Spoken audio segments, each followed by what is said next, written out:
എല്ലാവർക്കും നമസ്കാരം. കൊമേഴ്സ് ക്ലാസ്സിലേക്ക് സ്വാഗതം. ഇപ്പോൾ ഇനി നമ്മൾ അടുത്ത ആക്ടിലേക്ക് കടക്കാണ്. The sale of goods act 1930. അപ്പൊ നമുക്ക് നോക്കാം എന്താണ് സെയിൽ ഓഫ് ഗുഡ്സ് ആക്ട് എന്ന് പറയുന്നത്. അതായത് 1930 ഈ ആക്ട് നിലവിൽ വന്നത്. ഇത് മെയിൻ ആയിട്ട് എന്തിനായിരിക്കും പേരിൽ നിന്ന് തന്നെ നമുക്ക് കിട്ടും അല്ലെ. ഇത് ഇതുമായി ബന്ധപ്പെട്ട കാര്യങ്ങളാണ് ഇതിൽ പറയുന്നുണ്ടാവുക എന്നുള്ളതാണ്. അതായത് 1930 ജൂലൈ 1 ഇത് നടപ്പിലായത്. ഇതിന്റെ മെയിൻ ആയിട്ടുള്ള ലക്ഷ്യം എന്ന് പറയുന്നത്, നമ്മളിപ്പോ അറിയാലോ, നമ്മൾ ഒരു ഗുഡ്സ് സാധനങ്ങളൊക്കെ വിൽക്കുന്നു, വാങ്ങിക്കുന്നു അല്ലെ. നമുക്ക് ഡെയിലി ലൈഫിൽ ഒരുപാട് സാധനങ്ങൾ വാങ്ങിക്കേണ്ടതായിട്ട് വരുന്നുണ്ട്, വിൽക്കേണ്ടതായിട്ട് വരുന്നുണ്ട്. നമ്മൾ കടയിൽ പോയിട്ട് സാധനങ്ങൾ വാങ്ങിക്കുന്നു. അപ്പോ അങ്ങനെ വാങ്ങിക്കുമ്പോൾ ഒരു സാധനങ്ങൾ ബയ്യറും സെല്ലറും തമ്മിൽ കൈമാറുമ്പോൾ അതിന്റെ കരാറുകൾ, അതിനുമായി ബന്ധപ്പെട്ട കോൺട്രാക്റ്റുകൾ അല്ലെ, അതൊക്കെയാണ് ഇതിന് മെയിൻ ആയിട്ട് പറയുന്നത്. അതെങ്ങനെയൊക്കെ ചെയ്യണം. ഒരു കോൺട്രാക്ട് ഓഫ് സെയില്, അതില് ഒരു സെല്ലർ ഉണ്ടായിരിക്കും. ആ സെല്ലർ പറയും ഞാൻ ഈ ഗുഡ്സ് ട്രാൻസ്ഫർ ചെയ്യാം, അതനുസരിച്ച് അതിന്റെ ഓണർഷിപ്പും കൈമാറും. അപ്പൊ അതിന് തിരിച്ച് ബയ്യർ ഒരു പൈസ കൊടുക്കണം എന്നൊക്കെ പറഞ്ഞ് ഉണ്ടാക്കുന്ന ഒരു കോൺട്രാക്റ്റ് ആണ് എന്തെന്ന് പറയുന്നത്, കോൺട്രാക്ട് ഓഫ് സെയിൽ. അപ്പൊ സെയിൽ ഓഫ് ഗുഡ്സ് ആക്ടില് മെയിൻ ആയിട്ട് പറയുന്നത് അങ്ങനെയുള്ള കാര്യങ്ങളാണ്. ഓക്കെ, അപ്പൊ നമുക്ക് നോക്കാം എന്തൊക്കെയാണ് എന്നുള്ളത്. കേട്ടോ, ആദ്യം കോൺട്രാക്ട് ഓഫ് സെയിൽ. എന്താണ് കോൺട്രാക്ട് ഓഫ് സെയിൽ എന്ന് പറഞ്ഞു കഴിഞ്ഞാല്, കോൺട്രാക്ട് ഓഫ് സെയിൽ എന്ന് പറഞ്ഞു കഴിഞ്ഞാല് എന്താണ് ഉദ്ദേശിക്കുന്നത്? അവിടെ എന്താണ്, ഞാൻ നേരത്തെ പറഞ്ഞ പോലെ ഒരു കരാറാണ് അവിടെ. ഈ സെയിൽ ഓഫ് ഗുഡ്സ് ആക്ടിൽ വരുന്ന ഒരു കരാറാണ് കോൺട്രാക്ട് ഓഫ് സെയിൽ. ഈ കരാറില് രണ്ട് വ്യക്തികൾ ഉണ്ടായിരിക്കും, ഒരു സെല്ലറും ഒരു ബയ്യറും.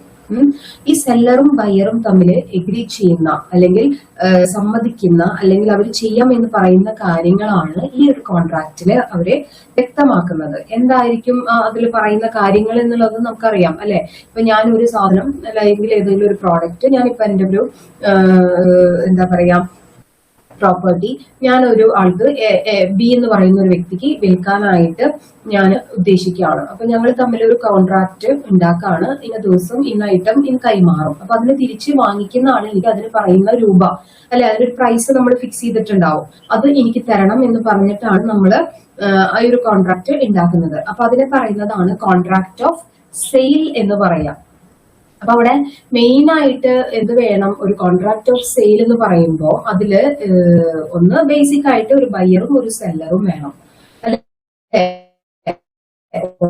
ഒന്നാമത്തെ കാര്യം എന്ന് പറയുന്നത് അവിടെ എന്താണ്, ബയ്യറും സെല്ലറും രണ്ട് പാർട്ടീസ് ഉണ്ടായിരിക്കണം. പിന്നെ എന്താണ് അടുത്തത് വേണ്ടത്, പിന്നെ ഗുഡ്സ് അവിടെ ആവശ്യമാണ്. അതാണ് രണ്ടാമത്തെ ആവശ്യമായിട്ടുള്ള കാര്യം. പിന്നെ പറയുന്നത് എന്താണ്, കോൺട്രാക്ട് ഓഫ് സെയിലില് മെയിൻ ആയിട്ടുള്ള കാര്യങ്ങളാണ് പറയുന്നത്. അത് കഴിഞ്ഞ് ഞാൻ പറഞ്ഞത് എന്താണ് സെയിലും എഗ്രിമെന്റ് ടു സെല്ലും ഒക്കെ. പിന്നെ ട്രാൻസ്ഫർ ഓഫ് ഓണർഷിപ്പ് അല്ലെ, കൈമാറാണ്. അപ്പൊ അറ്റ് ദ സെയിം ടൈം അതിന്റെ ഓണർഷിപ്പ് കൂടി നമ്മൾ കൈമാറണം. പിന്നെ വേണ്ടത് അതിനൊരു കൺസിഡറേഷൻ, മണി കൺസിഡറേഷൻ. ഓക്കെ, അപ്പൊ അതൊക്കെയാണ് എന്തിൽ പറയുന്നത്, കോൺട്രാക്ട് ഓഫ് സെയിലില് ബേസിക് ആയിട്ട് വേണ്ട കാര്യങ്ങൾ. ഓക്കെ, ക്ലിയർ ആവുണ്ടല്ലോ. അപ്പോ അതിൽ നമുക്ക് നോക്കാം എന്താണ് sale. Contract of sale may be absolute or conditional. നമ്മൾ ആബ്സല്യൂട്ടും കണ്ടീഷണൽ കോൺട്രാക്ട് ഒക്കെ കഴിഞ്ഞ ക്ലാസ്സിൽ പഠിച്ചു. അതായത് അവർ കണ്ടീഷൻ വെച്ചിട്ടുണ്ടായിരിക്കും, അല്ലെങ്കിൽ ആബ്സല്യൂട്ട് ആയിരിക്കും. Where the right of ownership in the goods is transferred from seller to the buyer. The contract is sale. കണ്ടോ, അപ്പൊ അവിടെ ഒരു കണ്ടീഷൻ ഉണ്ടായിരിക്കും. അത് മാത്രമല്ല അവിടെ ഓണർഷിപ്പ് സെല്ലറിൽ നിന്നും ബയ്യറിലേക്ക് കൈമാറ്റം ചെയ്യും. ഓക്കെ, അതാണ് കോൺട്രാക്ട് ഓഫ് സെയിൽ എന്ന് പറയുന്നത്. ഇനി agreement to sell. under a contract of sale, transfer of property in the goods is to take place at the future time or subject to some condition thereafter to be fulfilled. The contract is called an agreement to sell. അപ്പോൾ ഒരു agreement to sell ആണ് അല്ലെ, വിൽക്കാം, എന്റെ ഈ ഒരു property ഞാൻ ഇന്ന ദിവസം നിങ്ങൾക്ക് തന്നിരിക്കും എന്ന് പറയുന്ന ഒരു കരാറാണ് അത് എന്ന് പറയുന്നത്, ഈ എഗ്രിമെന്റ് ടു സെൽ. അപ്പൊ ആ ഒരു പറയുന്ന ഫ്യൂച്ചർ ഡേറ്റിൽ നമ്മൾ കണ്ടീഷൻസ് വെച്ചിട്ടുണ്ടാവും അല്ലെ, അത് നമ്മൾ ഫുൾഫിൽ ചെയ്യണം. ഇപ്പൊ ഒരു നമ്മുടെ കാറ്, ഞാൻ എന്റെ ഒരു കാറ് വേറെ ഒരാൾക്ക് വിൽക്കാണ് അപ്പൊ വിൽക്കുമ്പോൾ ഞാൻ പറഞ്ഞു ഈ കാർ ഇങ്ങനെയൊക്കെയുള്ള കാര്യങ്ങൾ ഉണ്ടാക്കി, ചിലപ്പോൾ അതിന് എന്തെങ്കിലും പോരായ്മകളോ എന്തെങ്കിലുമൊക്കെ ഡിഫൻസ് ഉണ്ടെങ്കിൽ അതൊക്കെ പരിഹരിച്ച് പെയിന്റ് ഒക്കെ അടിച്ച് കാർ പുത്തനാക്കി ഞാൻ തരും എന്നാണ് ഞാൻ പറഞ്ഞിരിക്കുന്നത്. എന്നാൽ അയാൾ പറഞ്ഞു എനിക്ക് ആ കാറിന് 5 ലക്ഷം രൂപ തരാമെന്ന് പറഞ്ഞിട്ടാണ് നമ്മൾ ആ ഒരു കോൺട്രാക്ട് അല്ലെങ്കിൽ എഗ്രിമെന്റ്, അതാണ് എഗ്രിമെന്റ് ടു സെൽ, അത് ഫുൾഫിൽ ചെയ്തിരിക്കണം. ക്ലിയർ ആവുണ്ടല്ലോ? അപ്പോഴാണ് കോൺട്രാക്ട് ഓഫ് സെയിൽ. എന്താണ് സെയിൽ ഓഫ് ഗുഡ്സ് ആക്ടില് പറയുന്നത്? Contract of sale. ഇനി essentials of a valid contract of sale നമുക്ക് നോക്കാം. എന്താണ് എസെൻഷ്യൽസ്? ഞാനിപ്പോ തന്നെ പറഞ്ഞു അല്ലെ, നമ്മളിവിടെ എഴുതി ഞാൻ കാണിച്ചു. മെയിൻ ആയിട്ട് എന്താണ്? 2 വ്യക്തികൾ, അതിൽ തന്നെ ഒരു കോൺട്രാക്ട്. കോൺട്രാക്ട് എന്ന് പറയുമ്പോൾ അറിയാലോ അത് എന്താണ്? എഗ്രിമെന്റ് അല്ല. കോൺട്രാക്ട് എന്ന് പറയുന്നത് ലീഗലി എൻഫോഴ്സബിൾ ആണ്. അപ്പൊ അത് ഒരു കോൺട്രാക്റ്റിൽ വേണ്ട എല്ലാ വാലിഡിറ്റിയും അതിലുണ്ടാവണം. All essential elements of a contract must be present. അതും ഈ കോൺട്രാക്ട് ഓഫ് സെയിൽ ഉണ്ടായിരിക്കണം. എന്താണ് കോൺട്രാക്ടിന്റെ വാലിഡിറ്റി, എസെൻഷ്യൽ വാലിഡിറ്റി നമ്മൾ ഡിസ്കസ് ചെയ്ത ടോപ്പിക് ആണ്. അറിയാത്തവരെ അതൊക്കെ ഒന്ന് കണ്ടാൽ നമുക്ക് മനസ്സിലാവും എന്താണ് ഒരു കോൺട്രാക്ട് വേണ്ടത്. ഇനി രണ്ടാമത്തത് 2 പാർട്ടി അല്ലെ, മിനിമം ഒരു ബയറും സെല്ലറും ഉണ്ടാവണം, എന്നാലേ എന്താവുള്ളൂ ഒരു കോൺട്രാക്ട് ഓഫ് സെയിൽ പൂർത്തിയാവുള്ളൂ. അടുത്തത് എന്താ പറയുന്നത്? മൂന്നാമത്തെ ഗുഡ്സ്. ഞാൻ പറഞ്ഞു ഒരു movable property. The subject matter of a contract of sale always be goods അല്ലെ, ഗുഡ്സ് ആയിരിക്കും, അതൊരു മൂവബിൾ പ്രോപ്പർട്ടി ആയിരിക്കും. ദെൻ ട്രാൻസ്ഫർ ഓഫ് ഓണർഷിപ്പ് അല്ലെ, സാധനം കൊടുത്താൽ മാത്രം പോരാ നമ്മള് അല്ലെ.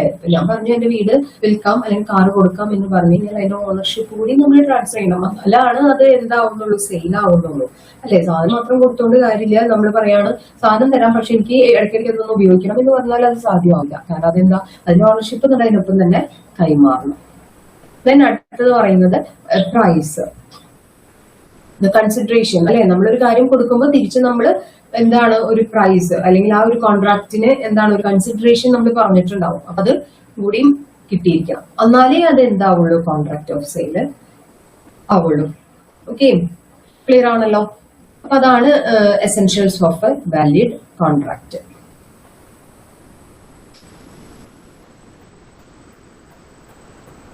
ഇനി അടുത്തത് നമുക്ക് നോക്കാം. അടുത്തത് എന്താ പറയുന്നത്? Conditions and warranties. എന്താണ് conditions and warranty?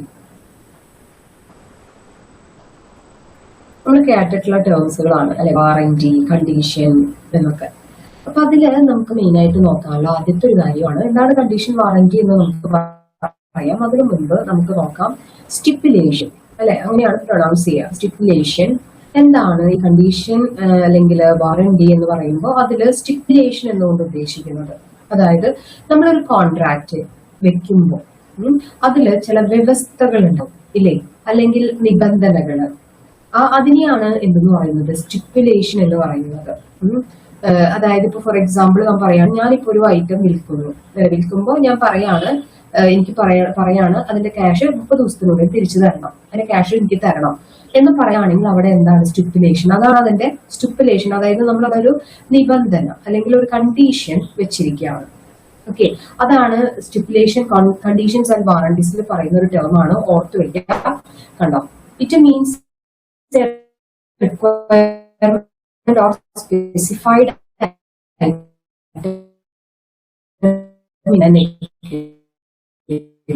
in a contract of between them before they enter into a contract. അപ്പൊ ഒരു കോൺട്രാക്റ്റിൽ കടക്കുന്നതിന് മുൻപായിട്ട് അവർ തമ്മില്, ബയറും സെല്ലറും തമ്മില് തീരുമാനിക്കുന്ന ഒരു നിബന്ധനകളെ, വ്യവസ്ഥകളെയാണ് സ്റ്റിപ്പുലേഷൻ എന്ന് പറയുന്നത്. ഓക്കെ, ക്ലിയർ ആണല്ലോ? അപ്പൊ അതാണ് കണ്ടീഷൻസ് ആൻഡ് വാറന്റീസില് ഒരു ടേം ആണ്, ഓർത്തു വെക്കാം. ഇനി എന്താണ് കണ്ടീഷൻ, എന്താണ് വാറന്റി?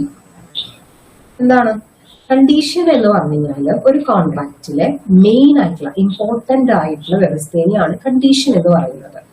ഓക്കെ, വാറന്റി എന്ന് പറഞ്ഞാൽ അതുമായി ബന്ധപ്പെട്ട, നേരിട്ടിട്ടുള്ളതല്ല, അതുമായി അനുബന്ധ വ്യവസ്ഥകൾ എന്ന് പറയും മലയാളത്തില് വാറന്റിയില്. അപ്പൊ എന്താണ് കണ്ടീഷൻസ്, എന്താണ് വാറന്റി എന്നുള്ളത് നമുക്ക് നോക്കാം.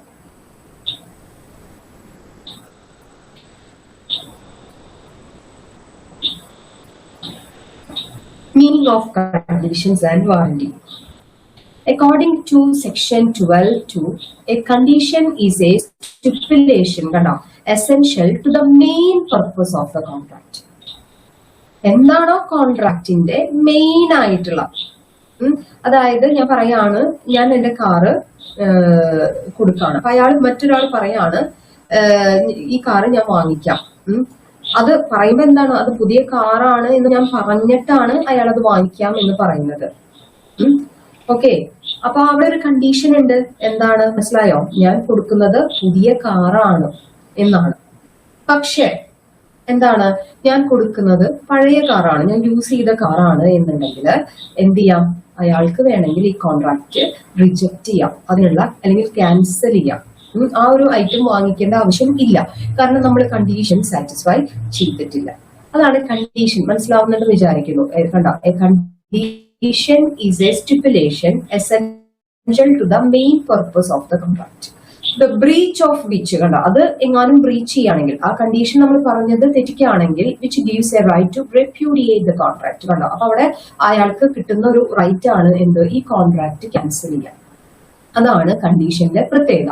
അതാണ് എന്താ പറയാ, പ്രധാന വ്യവസ്ഥിതി ഒരു കോൺട്രാക്റ്റില്. ഓക്കെ, അപ്പൊ ക്ലിയർ ആയല്ലോ എന്താണ് കണ്ടീഷൻ. ഇനി എന്താണ് വാറന്റി? വാറന്റി എന്ന് പറഞ്ഞു കഴിഞ്ഞാല് എന്താണ്, അതിനെ റിലേറ്റ് ചെയ്യുന്ന, അതായത് ഒരു സപ്പോർട്ട് ചെയ്യുന്ന കൊളാട്രൽ ആണ്. മെയിൻ ഇതിനെ സപ്പോർട്ട് ചെയ്യുന്ന ഒന്നാണ് വാറന്റി എന്ന് പറയുന്നത്. കണ്ടോ, warranty is a stipulation collateral to the main purpose of the contract. അതാണ്. ഇപ്പൊ ഞാൻ പറയാണ്, ഒരു കാറ് ഞാൻ കൊടുക്കാണ്, അതിൽ ഞാൻ പറഞ്ഞു എന്താണ് വാറന്റി, എന്താണ് പറയാണ്, ഇന്ന അതിൽ വെച്ചിരിക്കുന്ന, അതിനുള്ളിൽ വെച്ചിരിക്കുന്ന AC അല്ലെങ്കിൽ അതിലത്തെ സെറ്റിംഗ്സ് ഒക്കെ എന്താ പറയാ, വാറന്റിയോട് കൂടിയിട്ടാണ് വെച്ചിരിക്കുന്നത് എന്ന് പറയാണ്, ഇന്ന ബ്രാൻഡൊക്കെയാണ് എന്നാണ് പറയുന്നത്. അപ്പോ എന്താണ്, ഞാൻ പറഞ്ഞ കാര്യങ്ങൾ അയാൾക്ക് ബോധ്യപ്പെടാണ്. എന്നിട്ട് അയാൾ വാങ്ങിച്ചു കഴിഞ്ഞിട്ട് അയാൾ നോക്കുമ്പോൾ കാറ് കുഴപ്പമില്ല, ഓക്കെയാണ്. പക്ഷെ അതിന്റെ ഉള്ളിൽ പറഞ്ഞിരിക്കുന്ന ഇന്ന ബ്രാൻഡിന്റെ ആണ്, അതിൽ വെച്ചിരിക്കുന്ന ഓരോ സ്റ്റീരിയോസ് ഇതൊക്കെ എന്ന് പറയുമ്പോൾ എന്താണ്, അത് വേറെ ബ്രാൻഡിന്റെ ആണ് എന്നുണ്ടെങ്കിൽ അതാണ് വാറന്റി എന്ന് പറയുന്നത്. അത് തെറ്റിച്ചു അല്ലെ, ഞാൻ പറഞ്ഞ വാറന്റി ഞാൻ തെറ്റിച്ചു. അപ്പൊ അയാൾക്ക് എന്ത് ചെയ്യാം, കോൺട്രാക്ട് ക്യാൻസൽ ചെയ്യാൻ പറ്റില്ല. കണ്ടോ, breach of which gives a right to claim for damages. നഷ്ടപരിഹാരം മേടിക്കാം അതിനുള്ളത്, പക്ഷെ കോൺട്രാക്ട് ക്യാൻസൽ ചെയ്യാൻ പറ്റില്ല, ഐറ്റം റിജക്ട് ചെയ്യാൻ പറ്റില്ല. കാരണം പറഞ്ഞ ഐറ്റത്തിന് കുഴപ്പമില്ല, പക്ഷെ അതിനുള്ളിൽ പറഞ്ഞ ചില കാര്യങ്ങൾക്കൊക്കെ മാറ്റങ്ങൾ ഉണ്ട് എങ്കിൽ അവിടെ അതിനുള്ള ക്ലെയിം ഫോർ ഡാമേജ് മേടിക്കാം, നഷ്ടപരിഹാരം മേടിക്കാം, പക്ഷെ റിജക്ട് ചെയ്യാൻ പറ്റില്ല. അതാണ് കണ്ടീഷനും വാറന്റിയും തമ്മിലുള്ള ഡിഫറൻസ്. ഓക്കെ, ഇനി വളരെ ഇമ്പോർട്ടന്റ് ആയിട്ടുള്ള ഒന്നാണ് ഈ സെയിൽ ഓഫ് ഗുഡ്സ് അല്ലെങ്കിൽ കോൺട്രാക്ട് ഓഫ് സെയിൽ പറയുന്ന വേറൊരു കാര്യമാണ് doctrine of caveat എംപ്റ്റർ. Doctrine of caveat എംപ്റ്റർ അത് എന്ന് പറയുന്നത് ഒരു ലാറ്റിൻ വേർഡാണ്. ആ ലാറ്റിൻ വേർഡിന്റെ പ്രോപ്പർ മീനിങ് എന്ന് പറയുന്നത് ലെറ്റ് ദ ബയർ ബിവെയർ. അതായത് ഇങ്ങനെ ഒരു കണ്ടീഷൻ കൂടി ഈ ആക്ടിൽ പറയുന്നുണ്ട്. അതായത് നമ്മൾ ആസ് എ ബയ്യർ നമ്മളൊരു ഗുഡ് പർച്ചേസ് ചെയ്യുമ്പോൾ അത് നന്നായി നോക്കി വാങ്ങിക്കേണ്ടത് നമ്മുടെ മാത്രം ഉത്തരവാദിത്വമാണ്. അതായത് ആ ഗുഡ്സുമ എന്തെങ്കിലും കാര്യങ്ങളോ ഡാമേജോ കാര്യങ്ങളോ ഉണ്ടെന്നുണ്ടെങ്കിൽ നമ്മളത് കണ്ടെത്തി അല്ലെങ്കിൽ ഡിഫക്ട്സ് കണ്ടെത്തി അത് ക്യാൻസൽ ചെയ്യണം. എന്നിട്ട് നല്ല ഗുഡ്സ് നോക്കി വാങ്ങിക്കാനുള്ള ഉത്തരവാദിത്വവും എല്ലാ റിസ്ക്കും നമ്മുടേത് മാത്രമാണ് എന്നുള്ളതാണ് ഡോക്ട്രിൻ ഓഫ് കവീറ്റ് എംപ്റ്ററിൽ പറയുന്നത്. കണ്ടോ, A buyer purchases the goods at his own risk. This means that seller is not bound to disclose the defects in the goods. കാരണം സെല്ലർ എല്ലാ ഡിഫക്ട്സുകളും പറയില്ല അല്ലെ. പക്ഷെ എന്താണ്, ബയ്യർക്ക് എന്തുണ്ട് ഡ്യൂട്ടി ഉണ്ട്, ഞാനൊരു സാധനം വാങ്ങിക്കുമ്പോൾ ഞാനത് നന്നായി നോക്കി വാങ്ങിക്കണം എന്നുള്ളത്.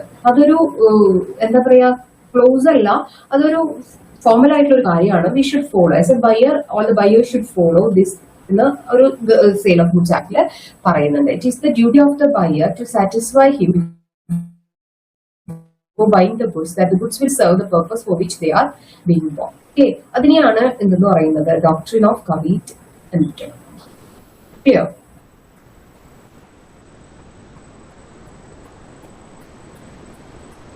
ഇനി അടുത്തത് നമുക്ക് നോക്കാം transfer of ownership in goods. എന്താണ് transfer of ownership in goods എന്ന് പറഞ്ഞാൽ, ഞാൻ നേരത്തെ പറഞ്ഞു നമ്മൾ സെയിൽ കോൺട്രാക്ട് ഓഫ് സെയിലില് എന്താണ് ഒരു പ്രോപ്പർട്ടി നമ്മൾ വിൽക്കുമ്പോൾ എന്താണ് അതിന്റെ ഓണർഷിപ്പ് കൂടിയും നമ്മൾ കൈമാറണം. എന്നാലാണ് അവിടെ കോൺട്രാക്ട് ഓഫ് സെയില് എന്താവുന്നുള്ളൂ, ഫുൾഫിൽ ആവുന്നുള്ളൂ. കണ്ടോ, അതാണ് പറയുന്നത് transfer of property in the goods. Transfer of possession of the goods and passing of the risk. അപ്പൊ അതിന്റെ കൂടെ റിസ്ക്കും പാസ് ചെയ്യുന്നുണ്ടെന്ന് അർത്ഥം. നമ്മൾ ഓണർഷിപ്പ് സെല്ലറിൽ നിന്നും ബയ്യർ, അതായത് ഉടമസ്ഥാവകാശം എന്ന് പറയും, അത് നമ്മൾ എന്ത് ചെയ്യാണ്, സെല്ലർ ബയ്യറിലേക്ക് കൈമാറണം.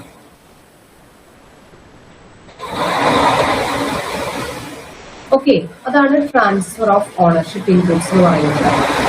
The expression transfer of property means the transfer of ownership of goods from seller to buyer. First to constitute buyer the owner.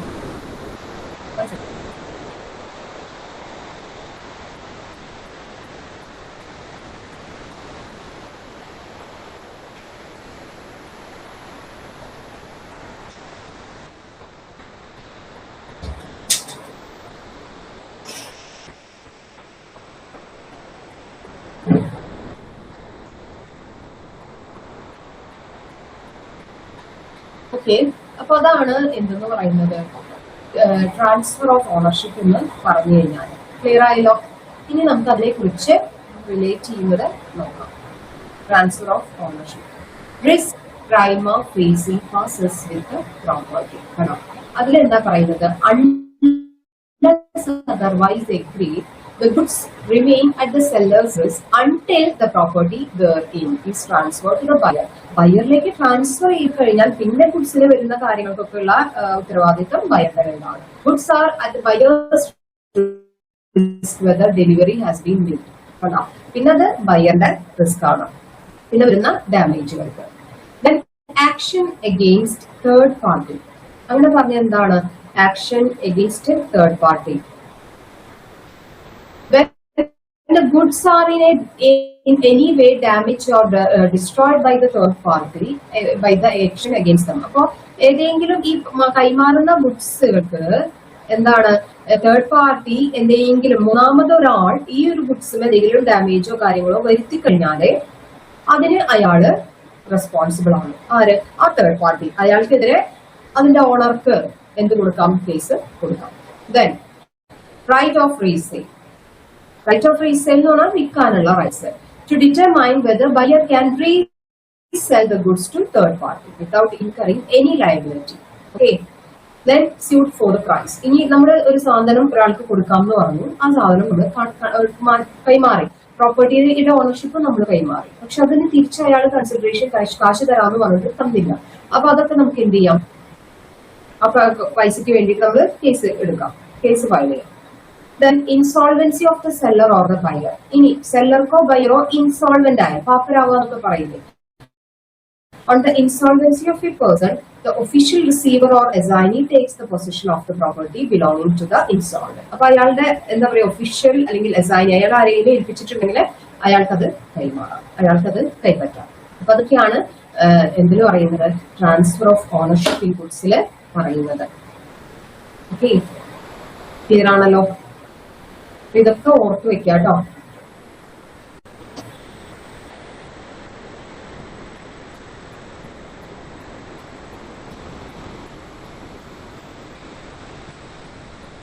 അടുത്ത ടോപ്പിക്. ഇപ്പൊ നമ്മൾ സെയിൽ ഓഫ് ഗുഡ്സ് ആക്ടിലെ കുറച്ച് മെയിൻ കാര്യങ്ങൾ പറഞ്ഞു. അതാണ് സെയിൽ ഓഫ് ഗുഡ്സ് ആക്ടിൽ നമുക്ക് ഒരുപാട് കാര്യങ്ങളൊന്നും പഠിക്കാനായിട്ട് ടൈം ഇല്ല.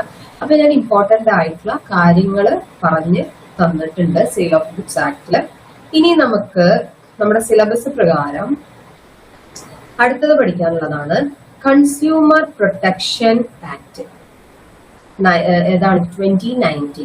1986 ആദ്യമായിട്ട് കൺസ്യൂമർ പ്രൊട്ടക്ഷൻ ആക്ട് നിലവിൽ വന്നത്.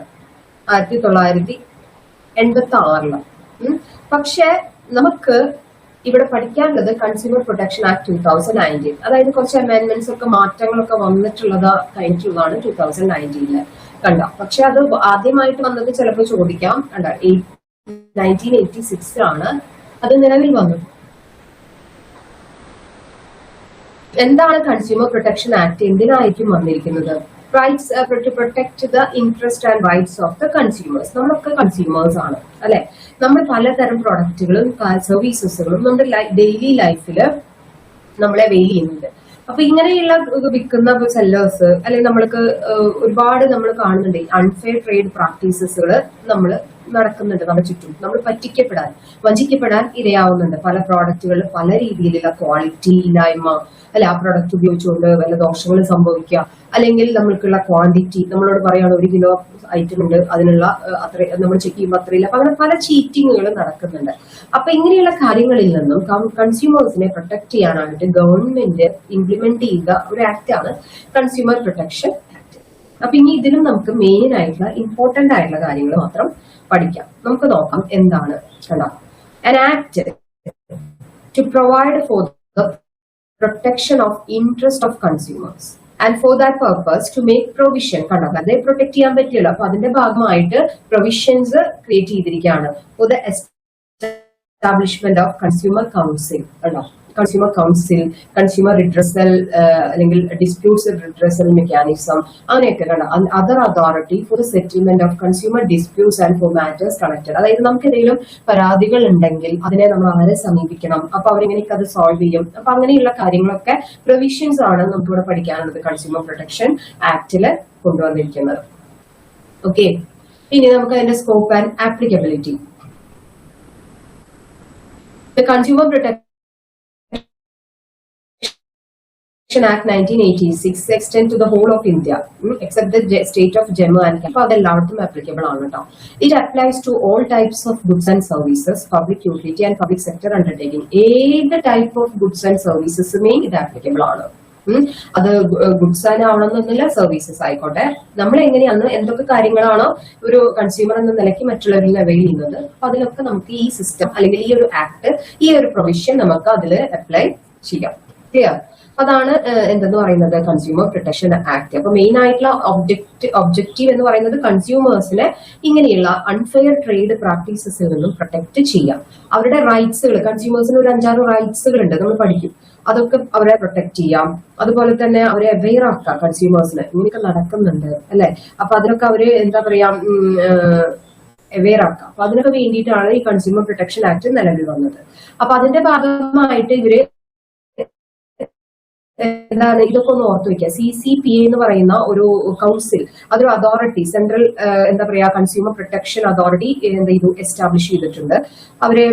അതൊക്കെ അവര് ഇവരുടെ കാര്യങ്ങളൊക്കെ മെയിൻ ആയിട്ട് നോക്കുന്നതും കാര്യങ്ങളൊക്കെ ഈ CCPA ആണ്.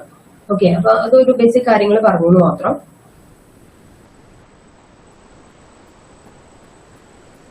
ഇനി നമുക്ക് നോക്കാം കംപ്ലൈന്റന്റ് ആൻഡ് കംപ്ലൈന്റ് അല്ലെ. നമുക്കറിയാം ഇവിടെ കൺസ്യൂമർ പ്രൊട്ടക്ഷൻ ആക്ടില് നമ്മള് കൺസ്യൂമേഴ്സ് ആണ്, നമ്മളെയാണ് കംപ്ലൈന്റന്റ് എന്ന് പറയുന്നത്. ഇപ്പൊ ഞാനൊരു എക്സാമ്പിൾ പറയാം. ഞാനിപ്പോ ഒരു പ്രോഡക്റ്റ് വാങ്ങിച്ചു, ഇപ്പൊ ഒരു ഫെയർനെസ് ക്രീം വാങ്ങിച്ചു. ഞാൻ ആ പ്രൊഡക്റ്റ് ഉപയോഗിച്ചപ്പോൾ അതിൽ പറയുന്ന കാര്യങ്ങളൊന്നും അവർ പറയാണ് ഭയങ്കര ഫെയർ ആവും, ഭയങ്കര സ്കിൻ സോഫ്റ്റ് ആവും, മോയ്സ്ചർ, ഇതൊക്കെ ഞാൻ ഉപയോഗിച്ചു. അത് ഉപയോഗിച്ച് കഴിഞ്ഞിട്ട് എനിക്ക് യാതൊരു ഫലവും കിട്ടിയില്ല. ചിലപ്പോൾ അതിനൊരു ഡിഫക്ട്, അത് ഉപയോഗിച്ച് കഴിഞ്ഞപ്പോൾ എന്റെ സ്കിന്നിനൊക്കെ ഭയങ്കര അലർജി ആയി, സ്കിന്നൊക്കെ ഇങ്ങനെ ആകെ ടാൻ ആയി, അങ്ങനത്തെ ഇഷ്യൂസ് വന്നു കഴിഞ്ഞാൽ നമ്മൾക്ക് എന്ത് ചെയ്യാം, ആ ഒരു പ്രോഡക്റ്റിനെതിരെ നമുക്ക് അല്ലെ അവർ പറഞ്ഞ കാര്യങ്ങളും ഇല്ല, അതുകൊണ്ട് നമുക്ക് ഒരുപാട് ബുദ്ധിമുട്ടുകൾ സംഭവിച്ചു, നമ്മുടെ സ്കിന്ന് നമ്മൾ ആകെ ഡാമേജ്ഡ് ആയി. അപ്പോൾ നമുക്ക് എന്ത് ചെയ്യാം, കേസ് കൊടുക്കാം അല്ലെ, ഈ കൺസ്യൂമർ ഇതില് പോവാം. അപ്പൊ അതാണ് നമ്മൾ, അപ്പൊ ആ ഒരു സിറ്റുവേഷനിൽ നമ്മളെ പറയുന്നതാണ് കംപ്ലൈന്റ് അല്ലെ. കംപ്ലൈന്റ് എന്ന് പറഞ്ഞാൽ നമുക്ക് പരാതിയുള്ള ആള്, അവര് കൺസ്യൂമർ ആകാം, അല്ലെങ്കിൽ any voluntary consumer association registered under the companies act 1956 or under any other law for the time being in force. എന്തെങ്കിലും വളണ്ടറി അസോസിയേഷൻസ് ആവാം, അല്ലെങ്കിൽ central government or state government or who or which makes A complaint or one or more consumers.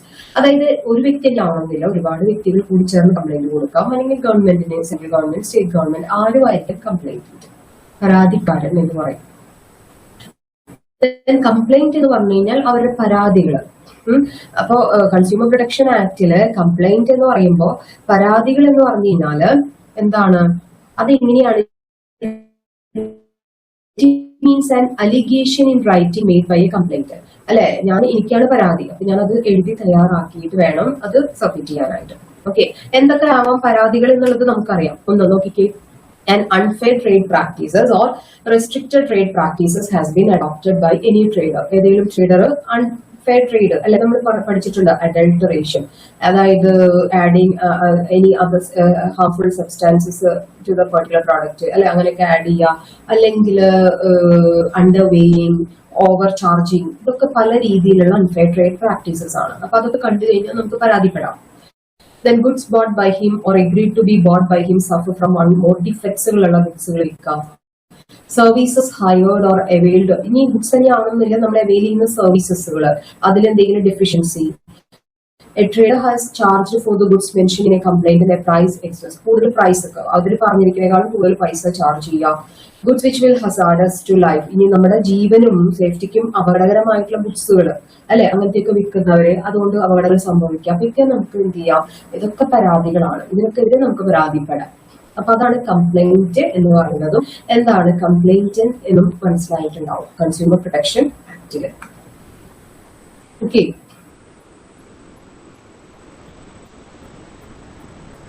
ഇനി objectives of the act, അല്ലെങ്കിൽ ഇതിന് ഏതൊരു പേര് പറയും, rights of consumers അല്ലെ. നമ്മൾ പല സ്ഥലത്തും കേട്ടിട്ടുള്ളതാണ്, എന്നാലും ജസ്റ്റ് ഒന്ന് പറയാം. 6 റൈറ്റ്സ് ആണ് മെയിൻ ആയിട്ട് കൺസ്യൂമേഴ്സിന് ഉള്ളത്. അപ്പൊ അത് ഏതൊക്കെയാണെന്ന് നമുക്ക് നോക്കാം. ഏതൊക്കെയാണ് നോക്കിക്കേ.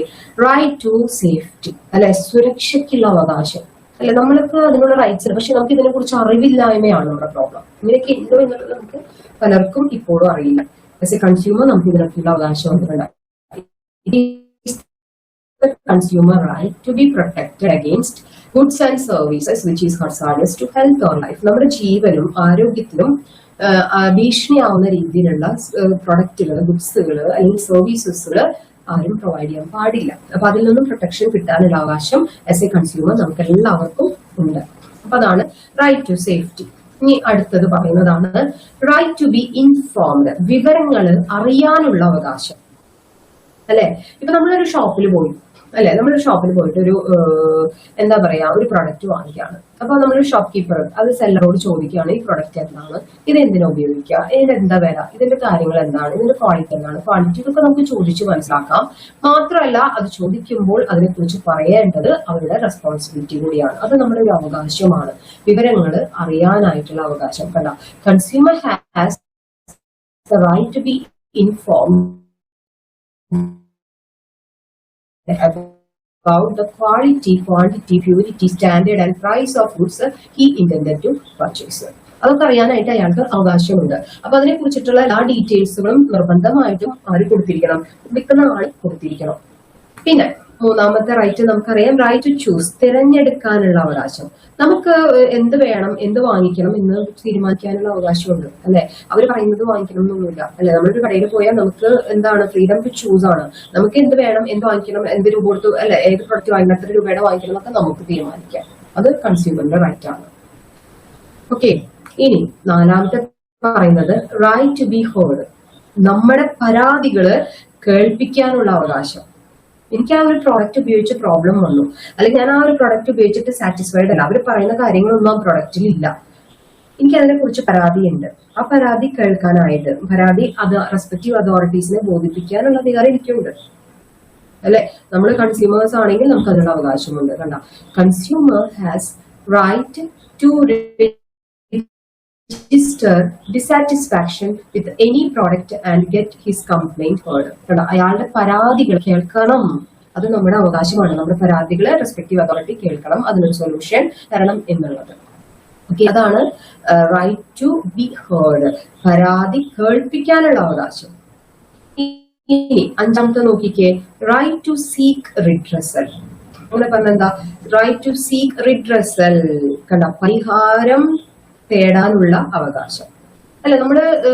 നമുക്ക് ഇഷ്ടപ്പെട്ടില്ല, നമ്മൾ കാര്യങ്ങൾ പോയി പരാതിപ്പെട്ടു, അതിനുള്ള ഒരു സൊല്യൂഷൻ നമുക്ക് കിട്ടിയിരിക്കണം അല്ലെ. ഞാനിപ്പോ ഒരു പ്രൊഡക്റ്റ് ഉപയോഗിച്ചു, അതുകൊണ്ട് എനിക്ക് ഹെൽത്ത് ഇഷ്യൂ വന്നു, എനിക്ക് അതിന് കുറെ ഫിനാൻഷ്യൽ ലോസ് സംഭവിച്ചു, അപ്പൊ അതെനിക്ക് കിട്ടണം, അതിന്റെ നഷ്ടപരിഹാരം എനിക്ക് കിട്ടാനുള്ള അവകാശം എനിക്കുണ്ട്. അതാണ് റൈറ്റ് ടു സീക്ക് റിഡ്രസൽ. കണ്ടോ, it is the right to seek redressal against any unfair practices or unscrupulous exploitation of consumers. അത് ഓരോ കൺസ്യൂമേഴ്സിന്റെയും അവകാശമാണ്. അതുകൊണ്ട് അയാൾക്ക് വന്ന പ്രോബ്ലംസുകളെ സോൾവ് ചെയ്ത് കൊടുക്കണം അല്ലെ. ഇപ്പൊ അത് നമുക്ക് നോർമലി എന്താണ്, ഇപ്പൊ നമ്മളൊരു ഷോപ്പിൽ നിന്ന് ഞാനൊരു ഡ്രസ്സ് എടുത്തു, ആ ഡ്രസ്സ് ഞാൻ നോക്കിയപ്പോൾ വീട്ടിൽ വന്ന് നോക്കിയപ്പോൾ അതിന്റെ ഡിഫക്ട്സുകൾ ഉണ്ട്, ഡിഫോൾട്ട് ഉണ്ട്, അതായത് എന്തെങ്കിലും ഡാമേജുകളോ കളർ ഫെയ്ഡോ എന്തെങ്കിലും ഉണ്ട്, അപ്പൊ കീറിയിട്ടുണ്ട് എന്നുണ്ടെങ്കിൽ നമുക്ക് കടയിൽ പോയിട്ട് അത് മാറ്റി തരണം. കടക്കാരൻ അത് മാറ്റി തരാനുള്ള ബാധ്യതയുണ്ട്. കാരണം നമ്മൾ വാങ്ങിച്ചപ്പോൾ നമുക്കത് അറിയാം, അത് കണ്ടപ്പോൾ നമ്മൾ അത് കേടുള്ള പ്രൊഡക്റ്റ് ആണ്, അത് മാറ്റി തരേണ്ടത്. അതല്ലെങ്കിൽ നമുക്ക് അതിന്റെ റെസ്പെക്റ്റീവ് അതോറിറ്റീസിന്റെ അടുത്ത് പരാതിപ്പെടാം. ദ ലാസ്റ്റ് വൺ കണ്ടോ, ഇതിനേക്കാളൊക്കെ ഉപരി റൈറ്റ് നോക്കിയേ, റൈറ്റ് ടു കൺസ്യൂമർ എഡ്യൂക്കേഷൻ, ഉപഭോക്തൃ വിദ്യാഭ്യാസത്തിനുള്ള അവകാശം. അങ്ങനെ പറഞ്ഞ എന്താ, അതായത് കണ്ടോ, right of acquiring knowledge and being a well-informed consumer throughout his life. നമ്മൾ അറിഞ്ഞിരിക്കണം, ഇതൊക്കെ നമുക്കുള്ള റൈറ്റ്സ് ആണെന്നുള്ള അറിവ് നമുക്കുണ്ടായിരിക്കും. അതാണ് കൺസ്യൂമർ എഡ്യൂക്കേഷൻ അല്ലെ. ഒരു പ്രൊഡക്റ്റ് വാങ്ങിച്ചാൽ അത് എന്തൊക്കെ കാര്യങ്ങളുണ്ട്, അവരെന്തൊക്കെ പറഞ്ഞു തരണം, ഒക്കെ നമുക്ക് അറിഞ്ഞിരിക്കണം. അതാണ് എന്തെന്ന് പറയുന്നത്, right to consumer education. Okay, clear? ഇതാണ് റൈറ്റ്സ് ഓഫ് കൺസ്യൂമേഴ്സ്. അല്ലെങ്കിൽ ഇതിന്റെ നമ്മൾ ഏതാ പഠിച്ചുകൊണ്ടിരിക്കുന്നത്, കൺസ്യൂമർ പ്രൊട്ടക്ഷൻ ആക്ട് നമ്മൾ പഠിച്ചുകൊണ്ടിരിക്കുകയാണ് അല്ലെ. ആ ആക്ടിന്റെ മെയിൻ ആയിട്ടുള്ള ഒബ്ജക്റ്റ് ഏതാണ് പറയുന്നത്, എന്ത്, ഈ റൈറ്റ്സ് ടു സേഫ്റ്റി അല്ലെ, കൺസ്യൂമേഴ്സിന്റെ പ്രൊട്ടക്ഷൻ അല്ലെ, അതാണ് ഉദ്ദേശിക്കുന്നത്. ഈ ലക്ഷ്യത്തോട് കൂടിയിട്ട് മുന്നിൽ വന്നതാണ് അല്ലെങ്കിൽ മുന്നോട്ട് വന്നതാണ് ഇങ്ങനെയൊരു എന്താ പറയാ ആക്ട്. ക്ലിയർ ആണല്ലോ. ഇനി ഈ ആക്ട് പ്രകാരം അടുത്തൊരു കാര്യം മുന്നോട്ട് വന്നതാണ് കൺസ്യൂമർ പ്രൊട്ടക്ഷൻ കൗൺസിൽ. ഓക്കെ, നമ്മൾ പറഞ്ഞു കൺസ്യൂമർ പ്രൊട്ടക്ഷൻ ആക്ട് എന്തിനാണ് എന്നുള്ളത്. ഇനി കൗൺസിൽ എന്ന് പറഞ്ഞു കഴിഞ്ഞാൽ അത് അഡ്വൈസറി ബോഡിയാണത്. കണ്ടോ, അഡ്വൈസറി ബോഡിയാണ്. എന്തിനു വേണ്ടിയിട്ടാണ് ഇങ്ങനെ ഒരു കൗൺസിലിനെ ഈ ആക്ട് പ്രകാരം രൂപീകരിച്ചിരിക്കുന്നത്? സെൻട്രൽ, സ്റ്റേറ്റ് ഗവൺമെന്റ് അല്ലെങ്കിൽ ഡിസ്ട്രിക്ട് ലെവലിലൊക്കെ ഉണ്ട് കൺസ്യൂമർ പ്രൊട്ടക്ഷൻ കൗൺസില്. കൺസ്യൂമേഴ്സിന്റെ റൈറ്റ്സ് നമ്മുടെ രാജ്യത്ത് പ്രൊട്ടക്ട് ചെയ്യണം, സംരക്ഷിക്കപ്പെടണം. അപ്പൊ അതുകൊണ്ട് തന്നെ 3 തലത്തില്, സെൻട്രൽ തലത്തില്, സംസ്ഥാന തലത്തില്, ജില്ലാടിസ്ഥാനത്തിലൊക്കെ എന്ത് വന്നിട്ടുണ്ട്, ഈ കൺസ്യൂമർ പ്രൊട്ടക്ഷൻ കൗൺസില് നിലവിൽ വന്നിട്ടുണ്ട്. ഓക്കെ, നമുക്ക് നോക്കാം എന്താണ് consumer protection council at central level. ഉണ്ടാവും എന്താണ് ഒന്നാമത്തെ പറയുന്നത്, സെൻട്രൽ കൺസ്യൂമർ പ്രൊട്ടക്ഷൻ കൗൺസിൽ. അതിൽ ആരൊക്കെ ഉണ്ടായിരിക്കും, ഈ ആരൊക്കെയാണ് ഒന്ന് നോക്കാം. The minister in charge of consumer affairs in the central government, അയാളായിരിക്കും ഈ ഒരു കൗൺസിലിന്റെ chairman. Other official and non official member representing varied interest, അതായത് പിന്നെ മറ്റ് എന്താ പറയാ ഒഫീഷ്യൽസ് അല്ലെ, എന്താ പറയാ കൺസ്യൂമർ റൈറ്റ്സിനെ പ്രൊട്ടക്ട് ചെയ്യാൻ ദേശീയ തലത്തിൽ യൂണിയൻ മിനിസ്റ്റേഴ്സ് അങ്ങനെയൊക്കെയാണ് അത് ഹെഡ് ചെയ്യുന്നത്. ഓക്കെ, ഇനി രണ്ടാമത്തെ രീതി പറയുന്നത് സ്റ്റേറ്റ് കൺസ്യൂമർ പ്രൊട്ടക്ഷൻ കൗൺസിൽ. അപ്പൊ സംസ്ഥാന തലത്തില് എന്തുണ്ട്, ഈ കൺസ്യൂമർ പ്രൊട്ടക്ഷൻ കൗൺസിൽ ഉണ്ട്. ഇനി അതിൽ ആരൊക്കെയാണെന്ന് നമുക്ക് നോക്കാം. ഇത് സ്റ്റേറ്റ് ഗവൺമെന്റിന്റെ നേതൃത്വത്തിലാണ്. അതിലെന്തായിരിക്കും, minister in charge of consumer affairs in state government, അതാണ് ചെയർമാൻ. ഇതേപോലെ തന്നെ official and non official members representing valid interest, അതായത് അവിടെ ആരൊക്കെയാണ്, എന്താണ് കൺസ്യൂമേഴ്സിന്റെ വെൽഫെയറിനെ സപ്പോർട്ട് ചെയ്യുന്ന രീതിയിലുള്ള പ്രവർത്തനങ്ങളായിരിക്കും സംസ്ഥാന തലത്ത് ചെയ്യുന്നത്. ഓക്കെ, അപ്പൊ പ്രൊട്ടക്ഷൻ കൗൺസിലില് രണ്ടാമത്തെ പറഞ്ഞു. ഇനി മൂന്നാമത്തെ ഡിസ്ട്രിക്ട് കൺസ്യൂമർ പ്രൊട്ടക്ഷൻ കൗൺസിൽ. ജില്ലാ തലത്തില് ആരാണ് കൺസ്യൂമർ പ്രൊട്ടക്ഷൻ കൗൺസിലിന്റെ ഹെഡ് എന്ന് നോക്കിയേ. The collector of the district who is it's chairman. Collector ആയിരിക്കും എന്താണ് ഈ ഡിസ്ട്രിക്ട് കൺസ്യൂമർ പ്രൊട്ടക്ഷൻ കൗൺസിലിന്റെ തലപ്പത്ത്. അത് ചില സിറ്റുവേഷനിൽ ഡിസ്ട്രിക്ട് മജിസ്ട്രേറ്റും എന്താണ് അങ്ങനെയുള്ള ഒരു പോസ്റ്റ്, അങ്ങനെ ഒരു പൊസിഷനിലേക്ക് എത്താം. ഓക്കെ, പിന്നെ other officials and non officials. ഇത് ഡിസ്ട്രിക്ട് തലത്തില്. അങ്ങനെ 3 കൗൺസിലാണ് എന്തിലുള്ളത്, കൺസ്യൂമർ പ്രൊട്ടക്ഷൻ കൗൺസിൽ. ഈ ആക്ട് പ്രകാരം സ്റ്റേറ്റ് ലെവലില്, ഡിസ്ട്രിക്ട് ലെവലില്, സെൻട്രൽ ലെവലില് ഓർത്ത് വയ്ക്കാം. ഓക്കെ,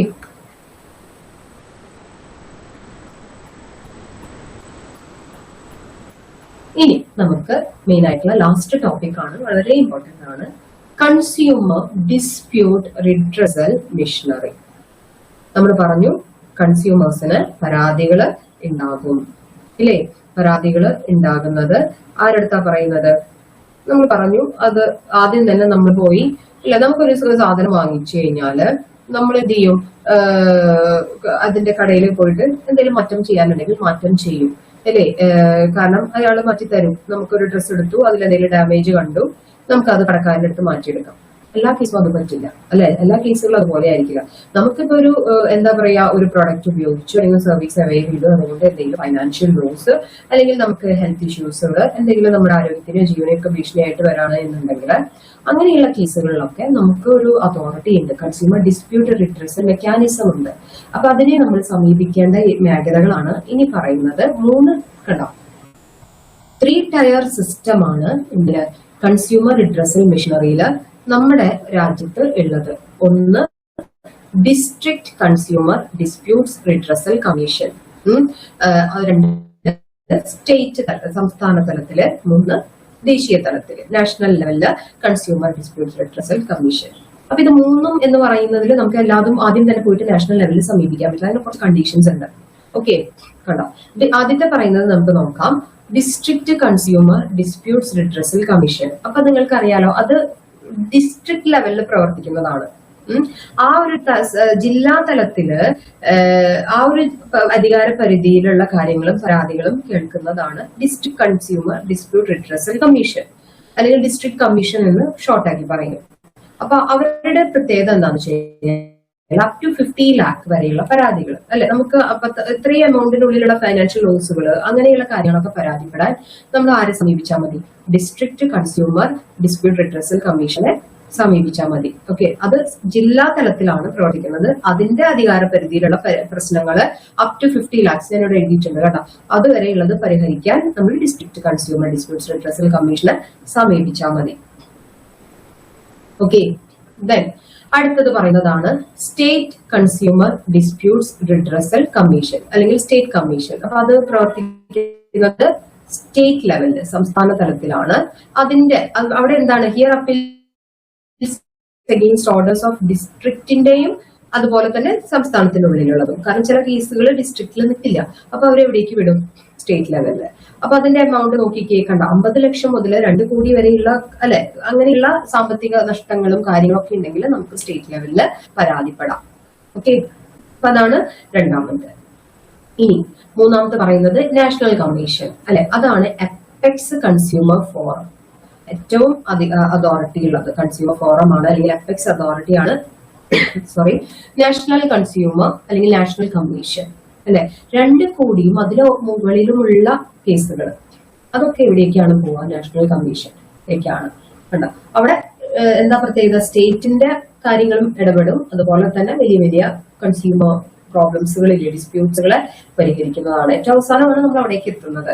അത് നമ്മളുടെ ഇതനുസരിച്ച് അല്ലെ, വലിയ വലിയ നാശനഷ്ടങ്ങൾ, വലിയ നഷ്ടം, ഫൈനാൻഷ്യൽ ലോസ് ഒക്കെ സംഭവിച്ചതാണ് വലിയ വലിയ കേസുകളാണെങ്കിൽ നമുക്ക് നാഷണൽ കമ്മീഷനെ സമീപിക്കാം.